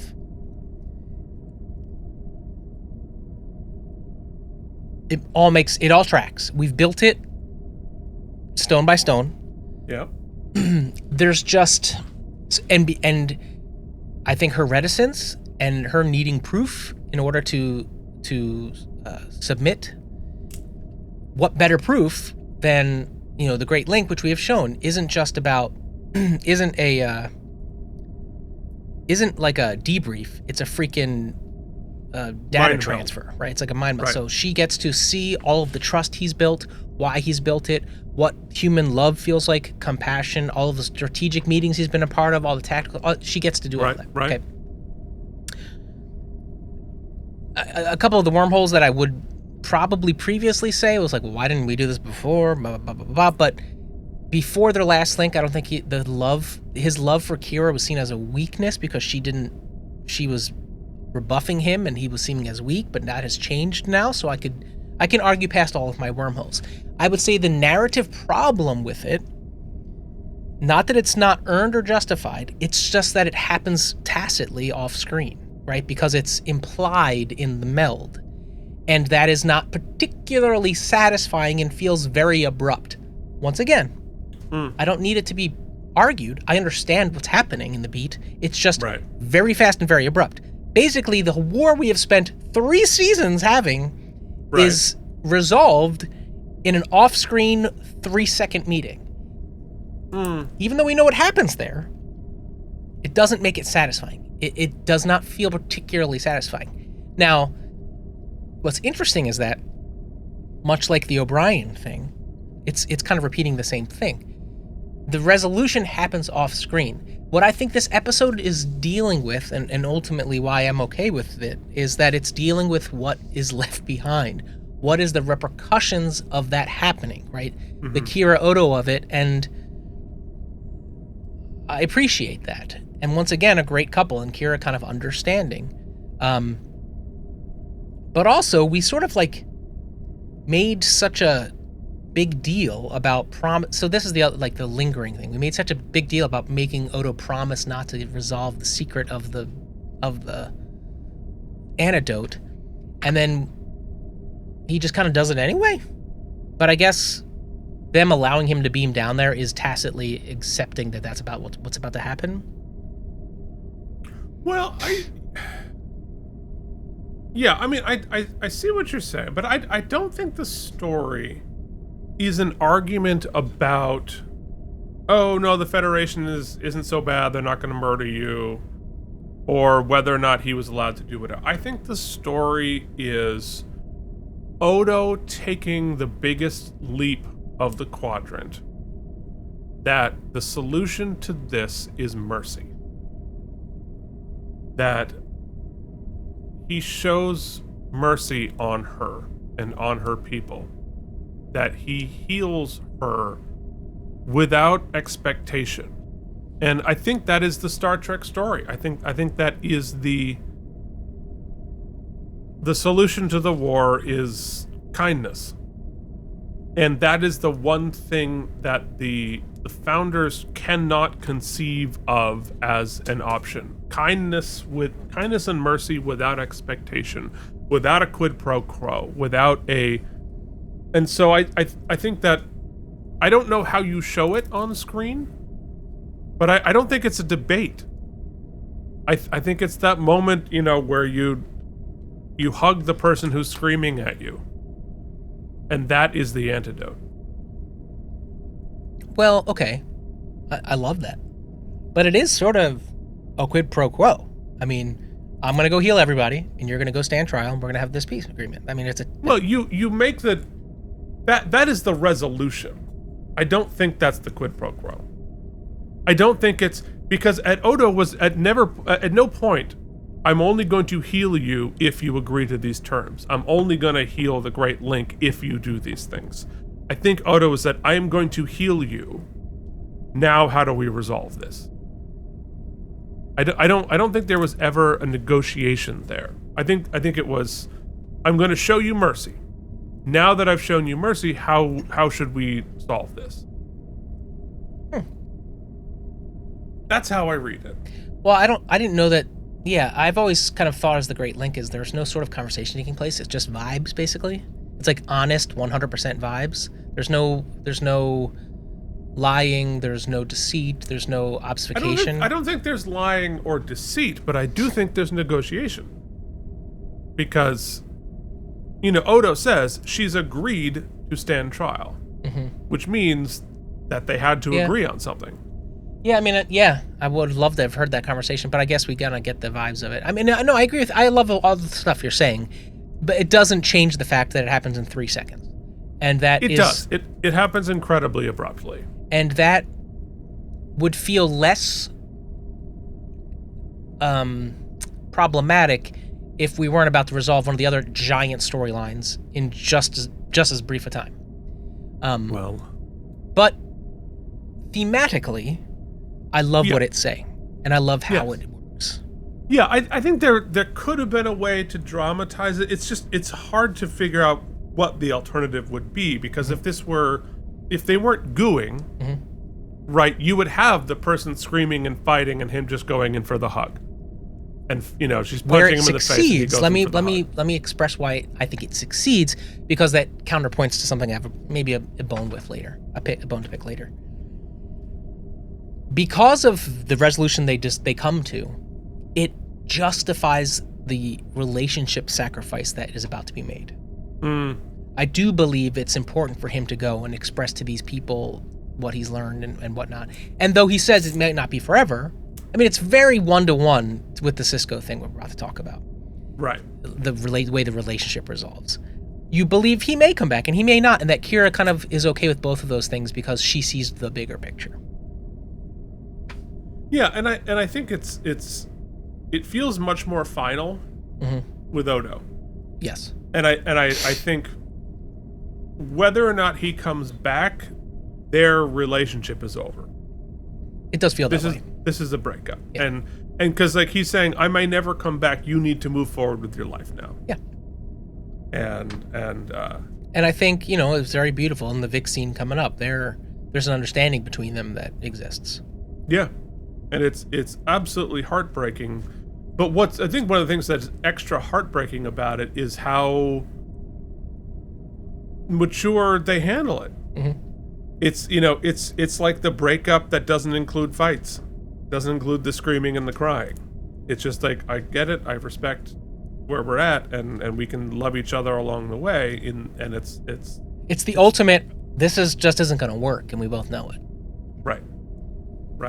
There's like a thing in life you learn as you get older and have more relationships. There's this like sort of thing we're taught. It's like this one of these fairy tales that like love overcomes everything. Love changes everything. Like love is the answer and will always fix the thing. Love changes everything. Yeah. And even Michael Ball can't show me that there are times when, guess what? Love is not the be-all, end-all. Like sometimes logistics, life, reasons supersede love. And there's all kinds of varieties of love. Yeah. It's really true here. So, but a lot just happened in the last 45 seconds. Yeah. Holy moly. So, in Act 8, Sisko, Martok, and Ross stand together drinking blood wine on the still burning rubble of Cardassia. Martok is ebullient, but the gravity of all of the loss and destruction weighs heavily on Sisko and Ross. Martok, not having it. Before you waste too many tears, remember those are Cardassians lying dead at your feet. The Bajorans would call this poetic justice. Fair point. Sisko says it still doesn't mean I have to drink a toast over their bodies. Also fair point. And Ross and Sisko pour their wine out. Martok is briefly annoyed, but he isn't going to let the humans spoil his fun. Love it. Feels like good points all around, cultural differences. Nice moment there. So, in the former Dominion headquarters, Bashir is joined by Garrick. Well, I mean, it's like, hold on, let's not belabor that. I mean, clearly they covered it. We don't need to, but to put a fine point on it, it's like just to talk about the themes that this episode is talking about, and like just narrative themes and the paradox of war being very black and white, right? Winner, loser. That's right. A sports game. Right? Happy, sad. It's a football game. Right. Win, lose. It's just a game, right? However, in war, people's lives, the future of nations, the future of planets and civilizations hang in the balance. And regardless of who wins, look, the Cardassians quote unquote won, right? But there's nobody left almost. So there's consequence. So yes, that's made point. I'll just finish my analogy. Sports, right? It's very easy. If you're not a baseball person or you're not a football person, that's silly. It's stupid that we talk about it or we play games a bit around it. But if you're one of those people who tie their life, family relationships, bonding with their parents, generational people who are blue-collar people who don't have a lot going for themselves that tie a little bit of their joy in life to watching this team play on Sundays, you tell them it's just a game, right? There's more to it, and I think and that's paradoxical. Well, and to like take that to its natural conclusion, right? We're football fans, right? I'm a Giants fan, you're an Eagles fan, and we win and we lose, and the people who do it, they win, they lose, they win a Super Bowl, they make the sacrifice is real. Yeah. And they all come out with CTE, right? And so that they won the Super Bowl and they got their moment, they got their trophy, they got their millions, but they may never walk normally again. No. They may not remember their grandchildren. Not everybody, but more than and you would be want absolutely to be right with. To say that's not worth it. Yeah. And yet, to a man, most of them will say, yeah, it was worth it. Yeah. It's weird. Doesn't make any sense. Everything has a cost. Yeah. Everything has a cost. Yeah. And Deep Space Nine is the Star Trek series that really owns that. So Bashir joins Garrick in the Dominion headquarters, and we don't know yet, but this is the last scene between Bashir and Garrick. And Bashir says 800 million dead. 800 million people died in this episode. For the war. Like, holy moly. It's hard to even, It's impossible to conceive of. Yeah. And Garrick says, some may say we have gotten exactly what we deserve. After all, we're not exactly innocent, are we? I'm not just talking about the Bajoran occupation. Our entire history is one of arrogant aggression. We collaborated with the Dominion. We betrayed time out. Yeah. This is very, very much not specific, but this is from, let's see, ourworldindata.org. A generally accepted figure. Since 1800, so not going back further than that, since 1800, approximately 37 million people have died worldwide actively fighting in wars. Yeah. And what was that number again in Deep Space Nine? 800 million. Okay. Well, we're on a planetary scale. Yeah, and we're also on a planet that's only been around for a couple billion. Yeah, but it's... Oof. So Garrick continues, there's no doubt about it. We are guilty as charged. Bashir says, we both know the Cardassians are strong people. They'll survive. Cardassia will survive. Doctor, please, spare me your insufferable Federation optimism. Of course we'll survive, but not the Cardassia I knew. We had a rich and ancient culture. Our literature, music, and art were second to none. And now, so much of it is lost. So many of our best people, our most gifted minds. And he starts to break down. Bashir says, I'm sorry, Garrick. I didn't mean... Then he collects himself, and we finish with the Garrick we know. Quite all right, Doctor. You've been a good friend. I'm going to miss our lunches together. I'm sure we'll see each other again. I'd like to think so. But who can say? We live in uncertain times. It is a remarkable turn for Andrew Robinson and a series wrap on Garrick. So back on Deep Space Nine. Another complete arc. Complete, beautiful arc. And we don't know what role Garrick is going to have in rebuilding Cardassia, but chances are a pretty big one. Fair amount for a simple tailor. Plain simple Garrick. So back on Deep Space Nine, we see a signing ceremony ending the war, and Ross quotes from the end of World War II. We must go forward to preserve in peace what we have won in war. Which I like the fact that we end this in a peace ceremony. This feels as it should, with the Federation and all of this. So, interestingly, that the losers are sitting while the victors are standing above them. But still nice to have the ceremony.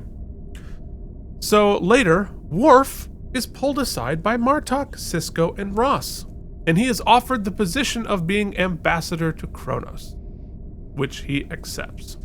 Martok is delighted, and Ezri kisses him on the cheek. I think a very logical place for Worf to end up. Yeah. Worf was kind of here for the war. And now that the war is done, this makes the most sense. I think it's a good place for Worf to end. I mean, not particularly satisfying, but Worf's arc on the show has been up and down, and Well, he was here to navigate the Klingons during the war, right? Mm-hmm. And there's no better person, a Federation officer who is a Klingon, to be the Klingon ambassador, who's BFFs with the Chancellor. Yeah, who kind of his role was, this is a matter of people who end up with the power and those who wrestled it, right? And he was one of the he wrestled it. So God bless him. We'll see on Picard. See you on Picard. So meanwhile, Kira and Odo walk on the promenade. All of a sudden, now it's sad. Kira says, "You could come back, after you've cured your people." I could. But you're not going to do that, are you? Nerys, you know my feelings for you will never change, but my people need me. They need to know what I know, learn what I've learned from living with the solids. It's the only way they will ever learn to trust you. You don't have to justify your decisions, Odo. Again, Kira, what an adult relationship, especially for Odo, that felt very juvenile. Mm-hmm. But these are adults. She says, Odo, there's only one thing I ask. Name it. I'd like to take you back to your homeworld. I'd like that. I'd like that very much. Which I appreciate. You know why? Because when we thought he was going to die, remember his decision was, I don't want you to see me like this. Walk out, just walk away. Now he's allowing her wish, which was, I want to be with you when I say goodbye. Which I think is to be noted. Yeah, good stuff. Then all of our heroes have assembled in Vix for a party. Behind them in the scene, you can see all of our recurring actors without their makeup, and Ira Stephen Bear in shades, as we mentioned. O'Brien is trying to figure out where to live on Earth, and Worf hilariously keeps trying to get him to move to Minsk. Do you know why? What this joke is? Because Worf was raised in Russia. His parents were Russian.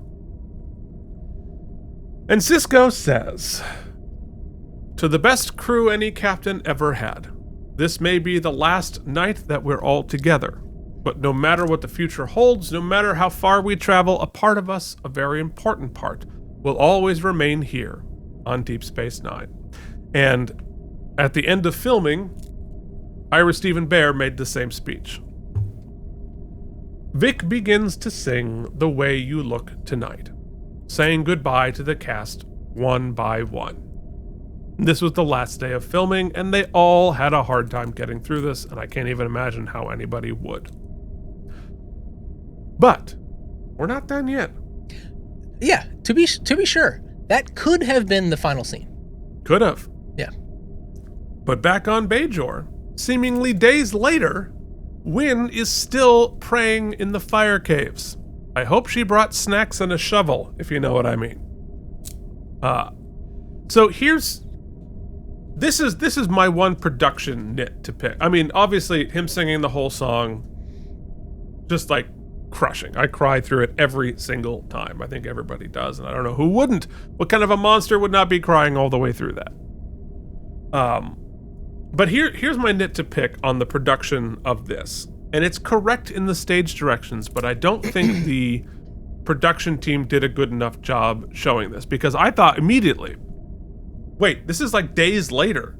She's been just there chanting for days? It feels like a time travel. It doesn't feel like any time has passed here. Well, and that is further heightened by the fact that when Ben's I gotta go, he then just appears there. and it feels like Right. he like beamed over. Right. Right. Exactly. But there is time passing here that is just not represented well in the storytelling. Yeah, I agree. Which That clarifies exactly why it feels so. It already feels very abrupt the way they handle it, but that adds to it. it feels like no time has passed, and it should have passed, and then it's both too fast and too slow at the same time. Yeah. But if you the stage directions starting this scene say close on Ducat's lifeless body, off screen we hear Wynn continue to chant. Only now her voice cracks from exhaustion.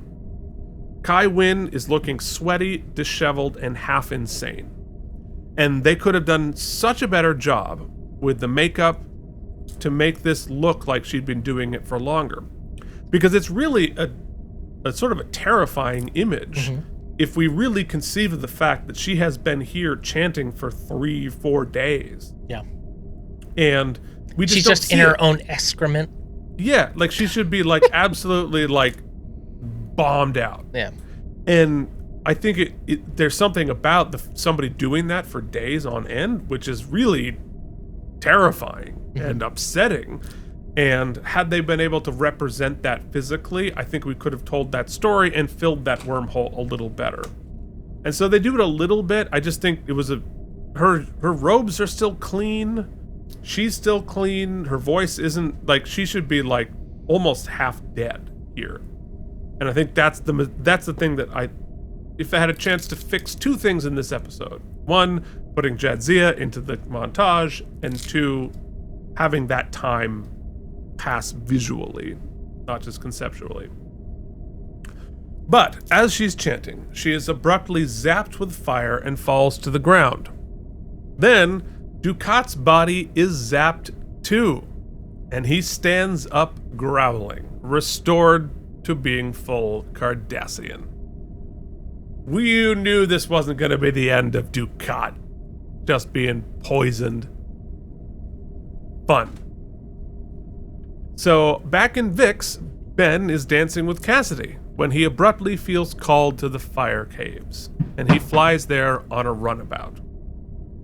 So, and this is the other part where we feel like not enough time has passed.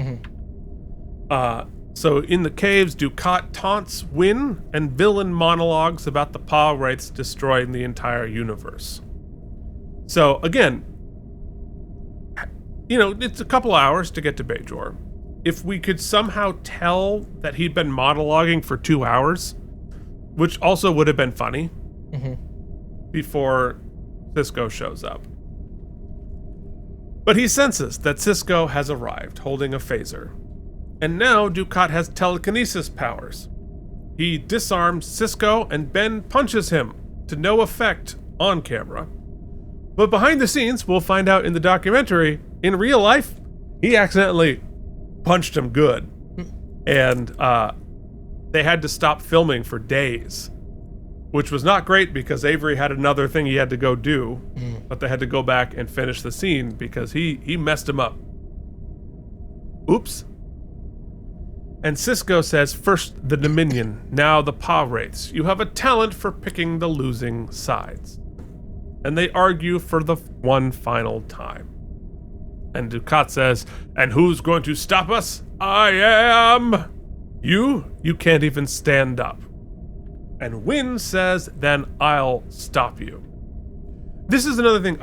I wish that we had had more time for this final debate between the two of them.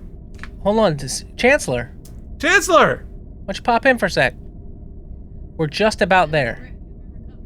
She's still feeling it. Still feeling all the She says it's not feels. good. It's so sad. She's also sick, so we'll spare her camera. Everybody's sick. I already look jaundiced. You do look a little jaundiced. We're gonna give Mike a liver transplant for the AlamarEmmys. Jen, the dog's here if you want to take her up. Or not. Man, I'm So- about to pee again before the AlamarEmmys. That's all right. You do as many times as you got to. So you're sick. You've been hydrating. It's important. Yeah. This is how you can be not sick for Christmas. So Wynn trying for a final face turn, tries to stop Ducat Oh, day late and a dollar short, boo. and burn the book. But it is taken away, and he literally, brutally burns Wynn alive. This is a serious wrap for Kai Wynn. No better way to go. I feel like this is just desserts, and now Wynn is Dead as hell. yeah.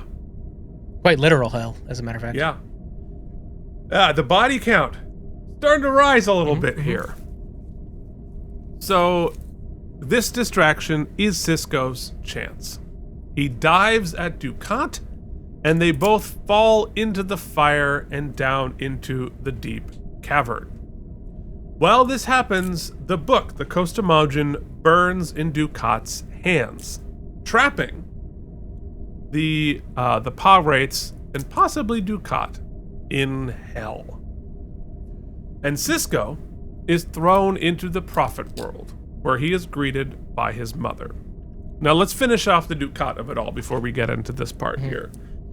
So, I have sort of an internal debate here about Ducat. Because the Pah-wraiths, or the Sarah sort of says that Ducat is in hell with the Pah-wraiths. But I'm wondering, was actual Ducat killed by the poison? And whether this Ducat was sort of like a meat puppet for the Pah-wraiths? Or did they actually resurrect him? Could they resurrect him?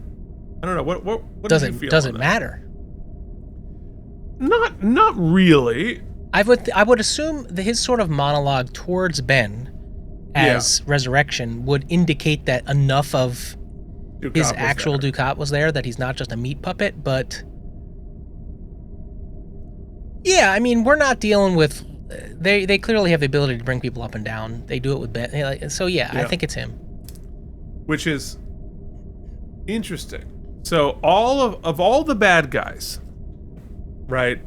I mean, there's a pretty high body count. Weyoun, dead as hell. Kai Wynn, dead as hell. The female changeling, going to prison. Ducat is the only person in Deep Space Nine who is going to burn in hell forever. He's dead in hell. He is dead in hell.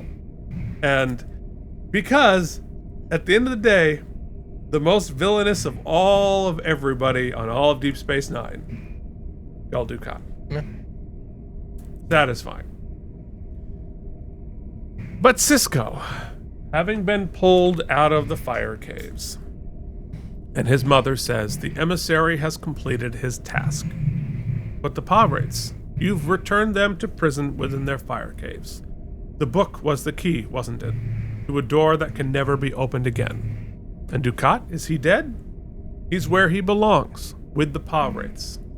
Your time of trial has ended. You need to rest now.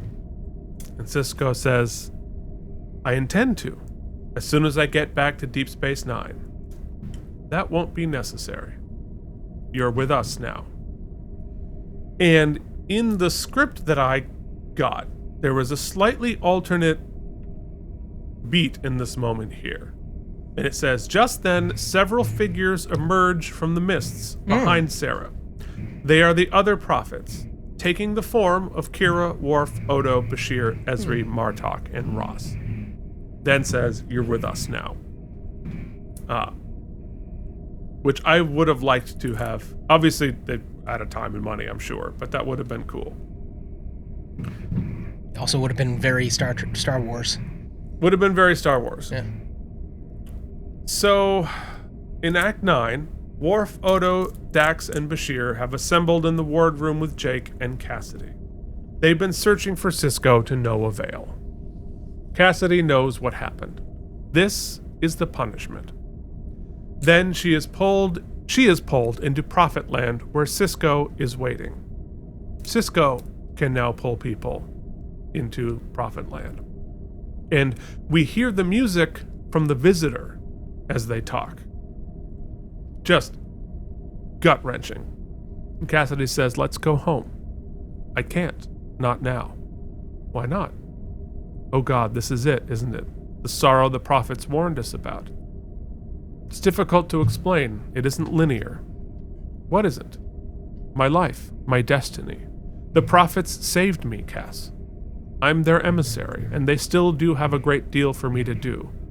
But first, there's a lot I have to learn, things only the prophets can teach me. When will you be back? Hard to say. Time doesn't exist here. Could be a year, it could be yesterday. But I will be back. I'll be waiting. So in the wardroom, Cassidy tells Jake she was talking to his father. So, yeah. So, okay. Cool thing. At least he don't speak in riddle. Like, he's pretty narrative, which is nice. Once again, like the Odo thing, I get it. I get the read. It's not, it doesn't bother me. I guess, and they've set it up, I guess just what bothers me ultimately, if we're going to get into this, is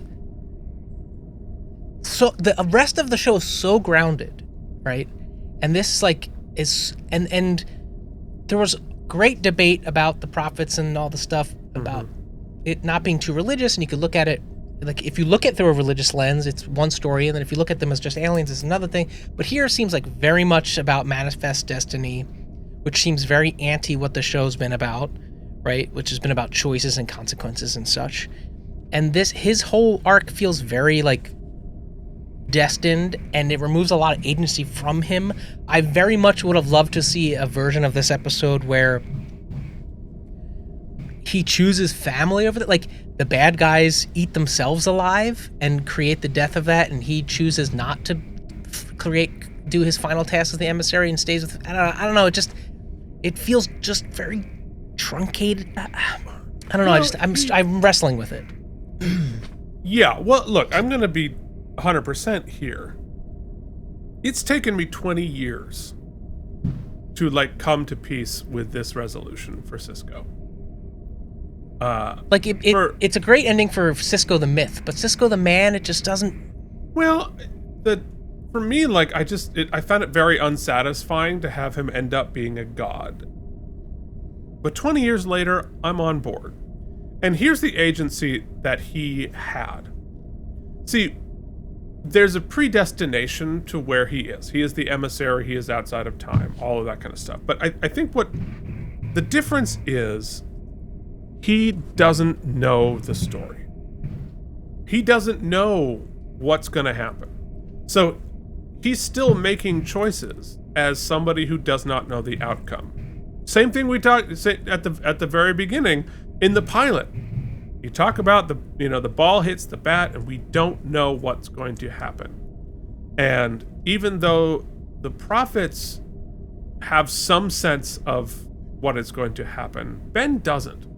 And so when Ben throws himself off of a cliff to kill Ducat, in his head, he's expecting to die. Right? So he still has agency. He doesn't know that he's going to be rescued. I would imagine he thinks I am literally sacrificing myself to stop the pot rates. Which is the ending I expected, obviously. Like, I think... Right. My whole Ben's dead, I think, was based in, like, it almost, they were building the prophet, like, he had to sacrifice himself. That's why the baby was there to foreshadow, like, so much we have to sacrifice. So, fine. Love that, too. Here's my problem with it. And then I'll be back, but who knows when. Like, it just feels like an ending that is so sure-footed. It feels like the one beat where they hedge slightly. They're like, we're killing Ben, but we're not. But he may come back. 100%. And this was a last-minute change. Oh. And because they thought they might do like a reunion or some shit? No. They were planning to make it permanent. He was never going to come back. But Avery was like, I wouldn't leave no Jake. Way. I do not want to set precedent for another black father disappearing on his family. And I get it. And I don't, he's like, I don't want that to be the story. And I get it. I completely get it. And I think it would have been more satisfying if he were gone forever. But also, the fan of me doesn't want, like, I want there to be, I want season 8, right? And I would hate to shut the door on Cisco.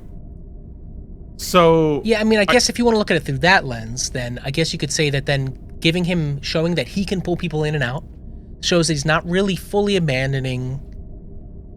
We've also given him, the prophets gave him the opportunity to see grown-up Jake, to see a version of the future, right? Right. So, but we don't know about the baby. Like it's the tough. baby of it all is tough. The baby of it all is tough. It's really tough. It's really heartbreaking, and so there are still real consequences. Yeah. So let's say he does come back in a year. Like, okay, well, it's only a year. Well, that year is the baby's first year in life, the most foundational, formational thing, and like there's a real consequences there. But I think the equivocation that you're feeling is real, but there's a reason for it too, and I don't know what the right answer for that is. So it is a hedge. It is a bit of a hedge, and the magic of it all, like I've always struggled with. Looking at it today, after all of these years, as a middle-aged dude, like it's easier for me to accept than it was when I was. Well, 23. knowing that too, it's like I mean, I hate to sort of retcon this, but giving Avery the agency that Ben doesn't get kind of squares the circle, right? And that Jadzia didn't, or that Terry Farrell didn't get. Like, right? Avery getting that last word is kind of and it's not fully solved, but just like the episode and what we're learning is like there's no perfect conclusion. There's no way. It's an impossible task. It's just not tidy. Yeah. It's not tidy, and it can't be.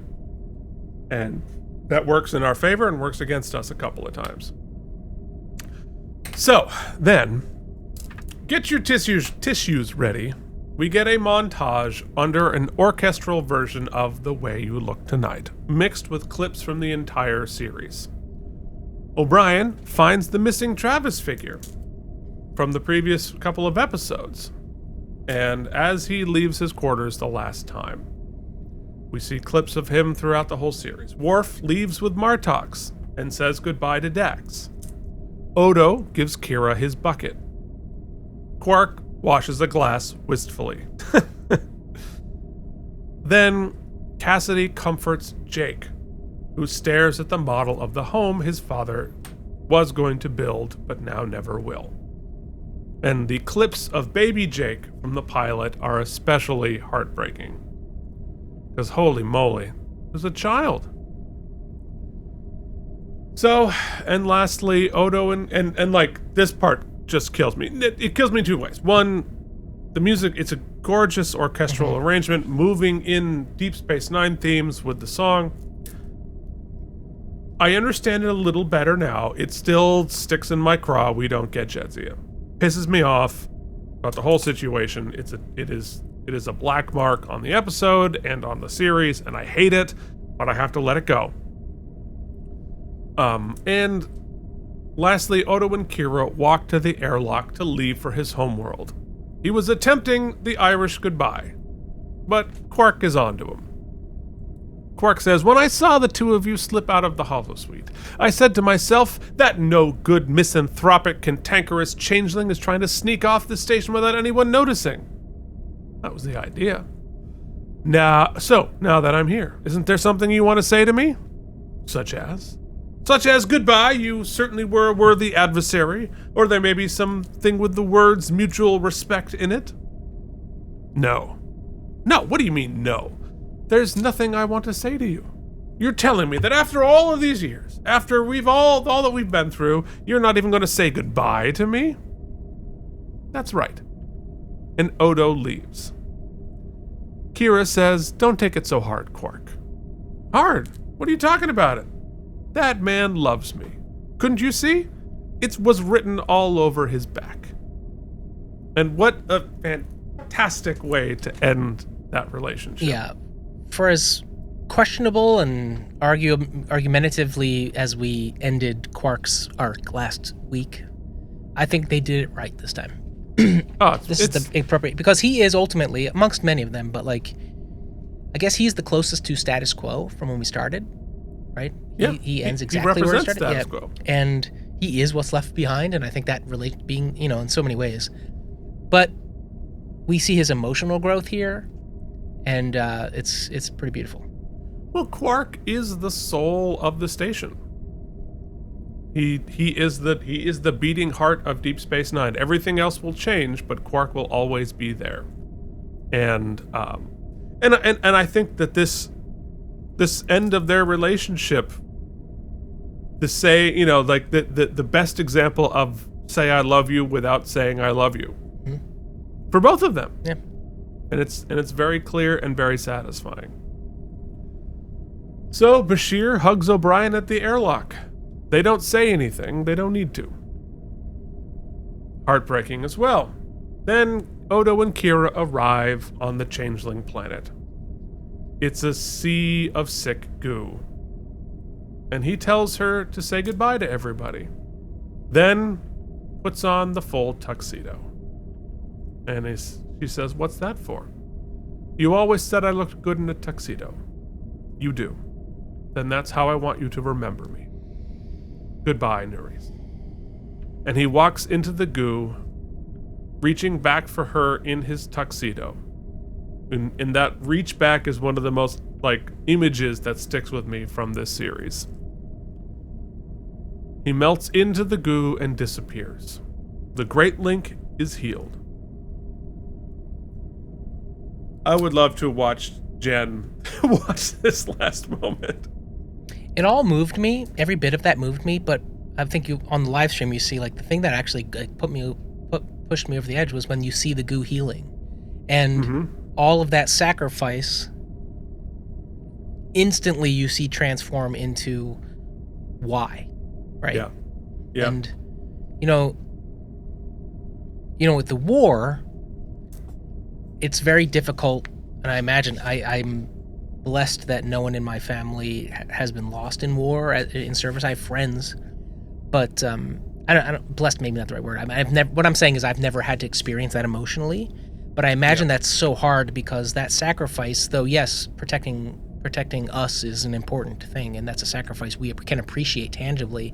But it's hard to see that protection, right? It's hard to see the fruits of that sacrifice. Right. Sure. But here we were able to demonstrate it visually, the fruits of the sacrifice, and it was very satisfying. It was very sad and satisfying. And Kira gets to see it. Kira gets to see why it's worth it. Why this tremendous sacrifice they're both making is worth it. Yeah. And you see it on her face. She's sad, but she gets it. And there's something so incredibly mature about Kira. Because she's, Kira has been through everything. She has learned every lesson. And the growth for the character, for all of them. We'll talk about the finale, but... So, later back on Deep Space Nine, time has passed, and life is returning to the new normal. Kira is now in charge of the station.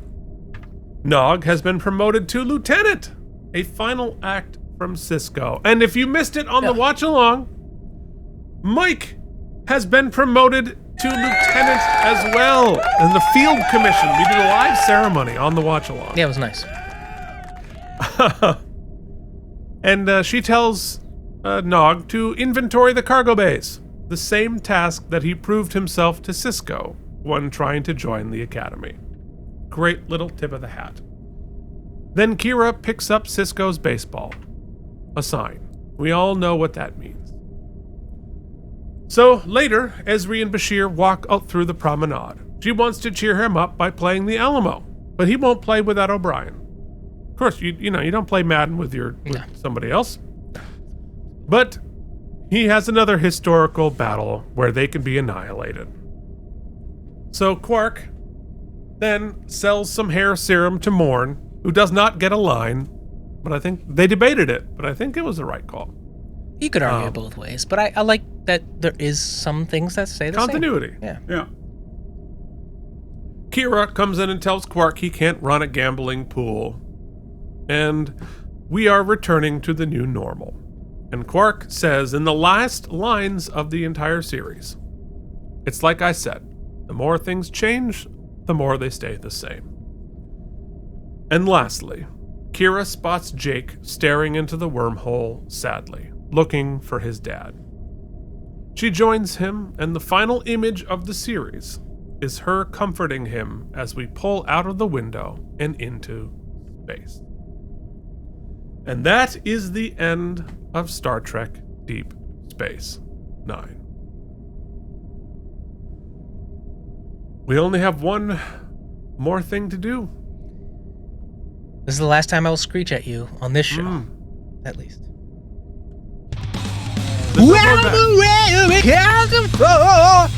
AlamarEmmys, there was more. AlamarEmmys, it's AlamarEmmys time!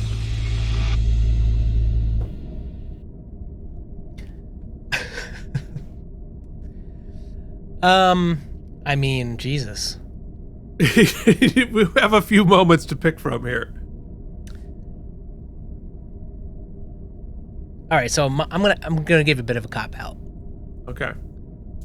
Because we can talk about like what the series meant to us or whatnot, but what I think is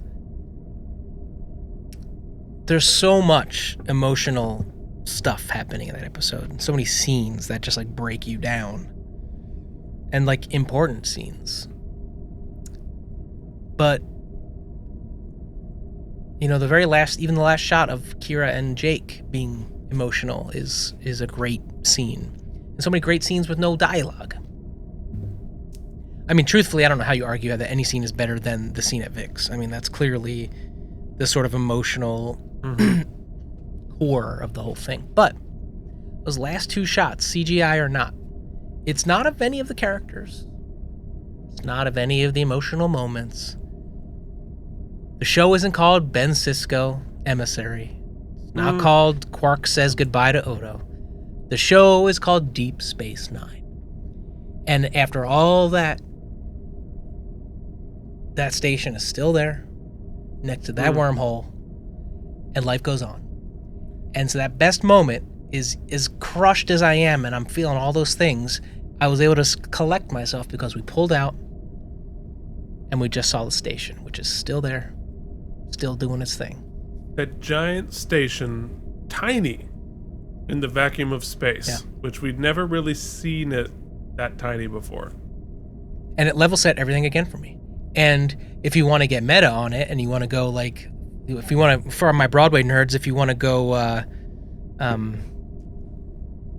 Hades Town, you could just hit the DVD start again and zoom back in and just start the whole damn thing over again. Oh, yeah. So for my best moment, I'm going to say the final pullout where we see Deep Space Nine and that life is going on. That's what I'm going to say.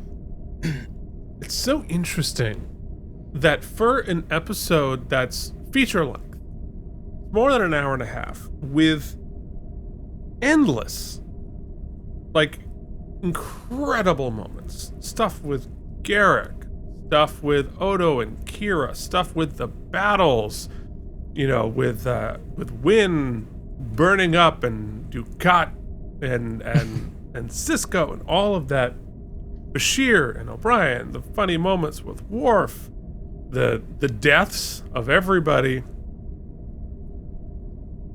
Fascinating, because I'd picked this before you talked.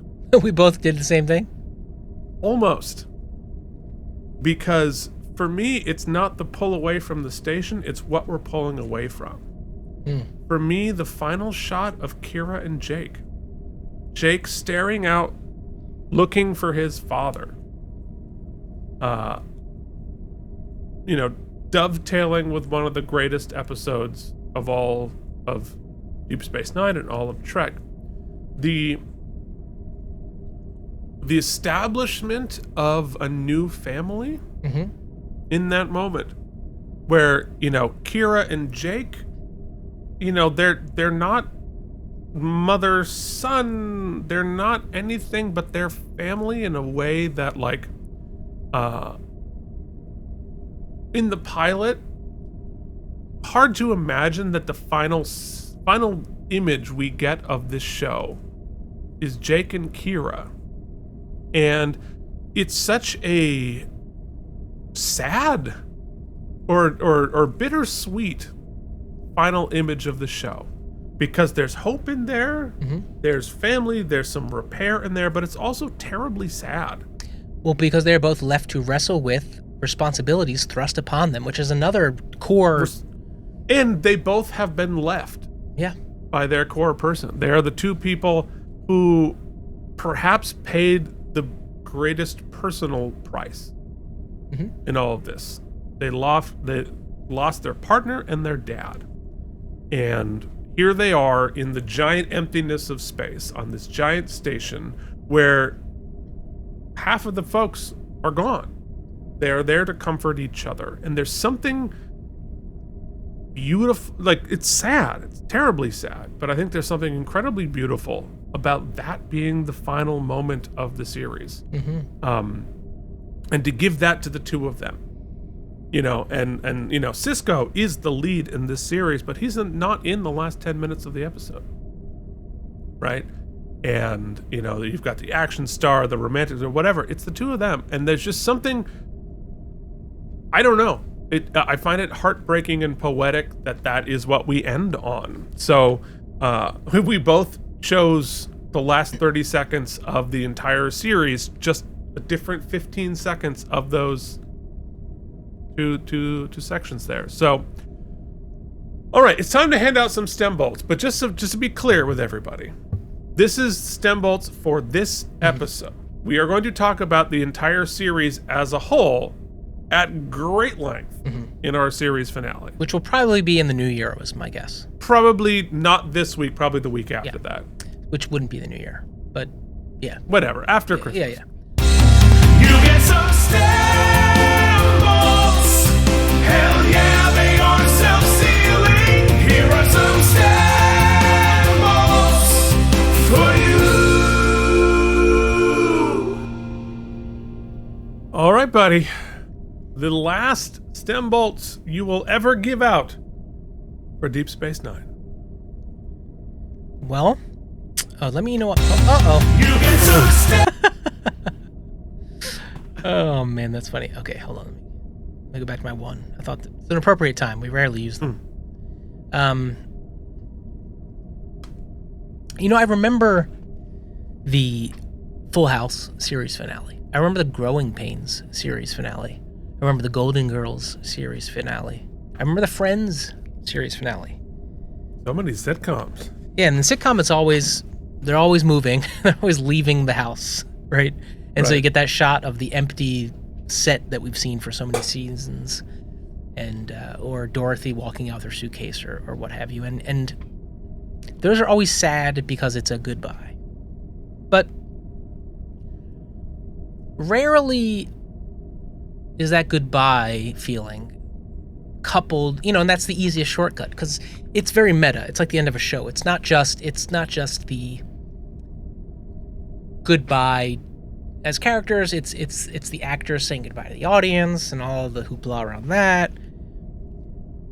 But what sets this apart is the emotional weight that it achieves without feeling cloying or ham-fisted. And, you know, my two quibbles is that two major kind of resolutions felt a little truncated, but that's simply just time truncation, right? It's not narrative truncation. Obviously, I wish that we had maybe spent a little more time with Odo and in the goo fortress talking through all of that, but we've already established we can't really have that, right? Because we can't understand the link, and it's kind of inferred, and that's okay. That works. And the Cisco of it all makes a lot more sense now that you explained the production reason for it. And maybe there's more satisfying ways to have ended that. But it didn't happen in a vacuum, and it doesn't happen without the proper narrative weight and emotional weight. And so as long as you feel the weight of the loss and the responsibility, and that last shot perfectly captures it, then it's hard to have much of a problem with it, ultimately. What this episode does is it recaptures sort of the tonal and thematic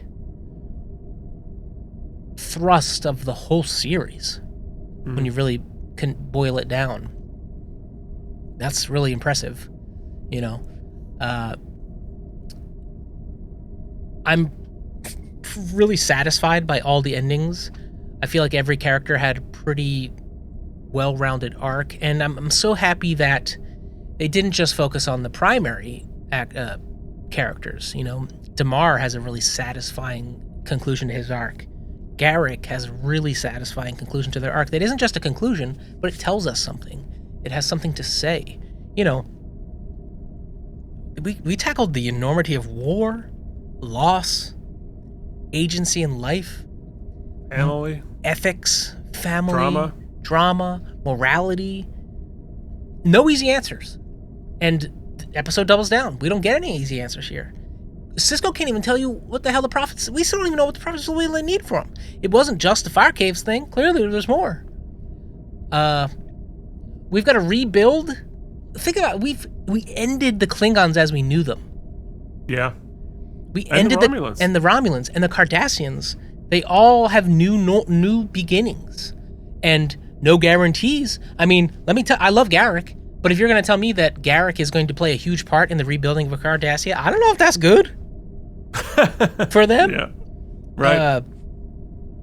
You know, Kira is definitely capable of running the station, but Kira's not without her moral ambiguities that we learned about Cisco. Like, it's all there. Jake, we saw grow up and mature, and we know he can handle this responsibility, and I'm glad we've learned that, because he's gonna have to help with this baby. This baby's gonna need him. Yeah, true. So it just does everything right in that regard. And like I said, it was an impossible task, right? It ends the war. It gives us the peace treaty. It was moving, the kind of giving us the sort of peephole into the rap party and giving us that break before, you know, at Vix before ending the episode, I thought was brave. Like I said, they could have tested an ending where that was the conclusion, but I guess not with all, you know. Ultimately, I'll remember that. And what's really cool, I posted this on YouTube. I don't know if you guys caught it, but it's true. I mean, you can't tell me, but right behind me, when Keith and I finished the wrap-up, for the screenshot, I grabbed the baseball up on my shelf. And then when I was going to bed that night, I just stuck it on the shelf with the Deep Space Nine cast. And I came down the next day, and there, my baseball just was still sitting with the Deep Space Nine cast. And I thought to myself, oh, I'm not going to move that. That's where it lives there now. That's where that lives now. Yeah. Because the show, that ball now kind of symbolizes what the series was, and is about things as little as family to as big as the cost of peace. Sorry, here I am. So I wrote this little thing down. Deep Space Nine doesn't end by reassuring us, which is what most shows would aim to do. It ends by trusting us. It trusts us to sit with this absence, with people leaving, with rooms feel different because someone isn't there anymore. Not every choice in the finale is perfect. Some of the endings come too fast. Some of the goodbyes hurt because they're incomplete. I'm looking at you, Terry. But that's also the honesty in it, right? Keith, life, there's nothing that's going to be perfect, especially in art, especially in TV, where art and life, unfortunately, have to intermingle. It doesn't really resolve things. It reveals what matters. For its ambition, for its emotional courage, for its willingness to let people leave while the station remains, for the sort of magic trick that it pulls. Not just is it impossible to end a narrative like this, but also to create a show that means anything to anyone, that can last more than a season or a couple episodes. It's this alchemy that can't even be explained. It's the nexus of writing, music, performance, money people who do money people things. It's just so much has to happen. It's just a miracle that anything gets made. It doesn't just end a series. It reminds us how much courage it takes and how much it hurts to say goodbye. And for that, I give it the final and most important 100 self-sealing stem bolts. Yeah. Yeah. I think you put everything really eloquently. I will really just sort of add a couple of thoughts to it. One, you mentioned, people, we don't get endings for everybody, but we get logical, continuations of all of these stories, and the degree of difficulty to finding resolutions for all of these characters, right? In every other Star Trek series, right, we needed to resolve or figure out some sort of an ending to all of our main cast, right? So it's I'll just use Next Gen. You've got Picard and Riker and Worf and Troy and Geordi and Data, right? Essentially, and Crusher. You sort of have to figure out how are we going to sort of put them in each of their places. Well, none of them had continuing stories, and so we just sort of we have one final rousing adventure, and then we just continue. Right? So there weren't really a lot of continuing stories we needed to resolve, and we only needed to resolve those characters. Right? So on Deep Space Nine, every single one of our main cast members had large, long-running, high-stakes stories. Personally, professionally, family, life and death, and so on. And every one of those needed to have some sort of an ending, even if that ending was just a ... right? And so the degree of difficulty of wrapping up all of those stories. But guess what? Those are not the only characters we needed that for, right?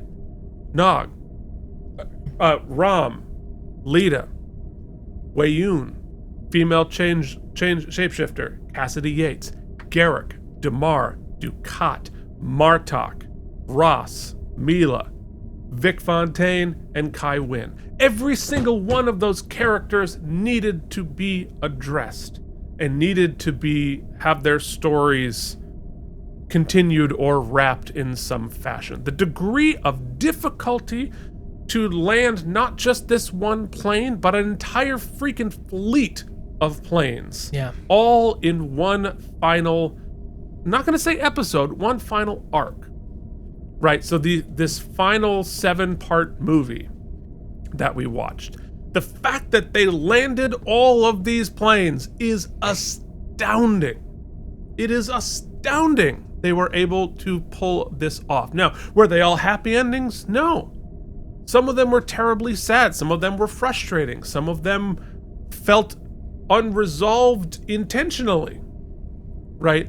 But what an incredible achievement just to accomplish any sort of ending for all of these people, let alone one that was so practically and emotionally satisfying and resonant and felt deep and painful in all of the right ways. That it's just an extraordinary accomplishment. And if we start with basically starting with Penumbra, right, and all the way through, like, what a freaking ride to end this on. And the other thing that distinguishes this separate from all other Star Trek finales, not only continuing a continuing story for literally everybody and everything in the entire universe and the war and blah, blah, blah, because all of these other things are characters as well, is that this story is told, ironically, linearly, right? So, the finales of most of the other Star Trek shows involve some sort of a time travel, some sort of a flashback, some sort of a flash forward, some sort of whatever. We didn't have the crutch of any of that for this. We had to tell a story, A to Z, back to A to Z, over and over and over again. Again, speaking, we didn't have a flash forward to 30 years later. How did it all turn out? Or whatever. And we didn't look back. We didn't navel gaze back to the pilot and look at that. We all just stayed right here where we are in this story, in this linear story that we're in. It's an achievement that has never been even attempted before on Star Trek, and never attempted again. It's like nits to pick, sure. Parts that feel sad, you can see the seams of the budget sometimes and the seams of the time and some of the constrictions. But you know what? F all of that. I think it's the best finale Trek has ever put together. It sits with me, it haunts me, and I think it's incredibly rewatchable. It is incredibly moving, and when I say they stuck the landing, they landed everything, not just one thing, and amazing. I can't believe they pulled off the end of this story, and we are all better off for it. And I think the fact that we end this way, which is both satisfying, emotional, and not fully complete intentionally, is why why people want to go back and start over again. Let's watch the pilot right friggin' now, and let's do this whole thing again, because it's not so tidy, and it's deep, and it's beautiful, and I think obviously we're at 100 stem bolts for me as well. I want to quick point out to piggyback on that. Yeah, you see some of the constraints, but let's point out. I want to give you two examples. Time and money is what you said, right? Yeah. Let's talk about Lost. Lost had all the time in the world. That was ABC's show. They could have done whatever they wanted. They couldn't stick the landing. Had all the money in the world. Yep. Let's talk about Game of Thrones. HBO threw jillions of dollars at them. They could not stick the landing. Yeah. So it ain't a foregone conclusion that it's and It's a good point. Not only that, they had to do it in 26 episode orders. I mean, so obviously, nothing's. We'll talk about this when we get to the whole series. They can't all hit, but to both satisfy the previous constraints of having to have 26 episode seasons, in addition to telling a serialized story that has emotional weight, is just a startling achievement. I completely understand why this was a worthwhile venture. So, wow, what a way to go out. Yeah. So there it is. In the world, everyone agrees. This is got an 8.9, which is number 8 out of 173. It is a top 10 episode for the entire series. Widely regarded, and just what an achievement! Just good. so happy for everybody. Poor Terry aside, for how she got to go to the rap party, man. She got to hug everybody. That's what's important. Oh yeah. So, So that's it. So we are going to. So with the patrons, we're going to do a watch along of the documentary. We're not going to do an episode on it per se. We'll probably talk about it a little bit in the finale. You're welcome to join us for that. I will make sure that when we settle a date for that I post on the YouTube posts or whatever, that you know when that is, so you can join us at patreon.com/KM. Maybe I'll make it free for members once again, although I'll probably put it behind the paywall. No, we'll see. So just go over there and you'll check it out. So we'll have that, and then in a week or two, I forget exactly, we will have our grand finale. Send in your ideas, post it here. You can also email us at lookatmystartrektwice@gmail.com or post on the Patreon page about all of that. We'll do a great deal more of this for our gigantic series finale, but thank you. Yeah. To everybody who has been with us through this entire journey. We're not done, but we're getting close to it, because coming up next week, there's no Deep Space Nine episode. Next week is the series finale of Keith and Mike Watch Deep Space Nine. Keep your butts, folks. Thank you so much for watching. We'll see you one last time on Keith and Mike Watch Deep Space Nine. Thank you for watching K&M Entertainment. If you enjoyed our particular brand of nonsense, please like and subscribe. Or become one of our patrons at patreon.com/KNM.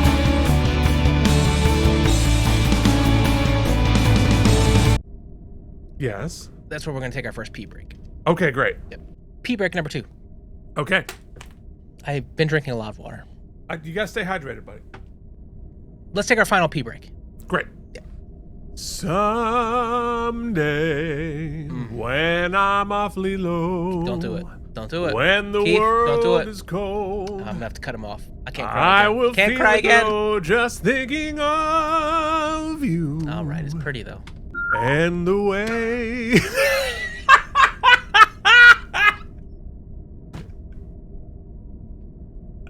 You look tonight. All right. This is for real. This is for real. Okay.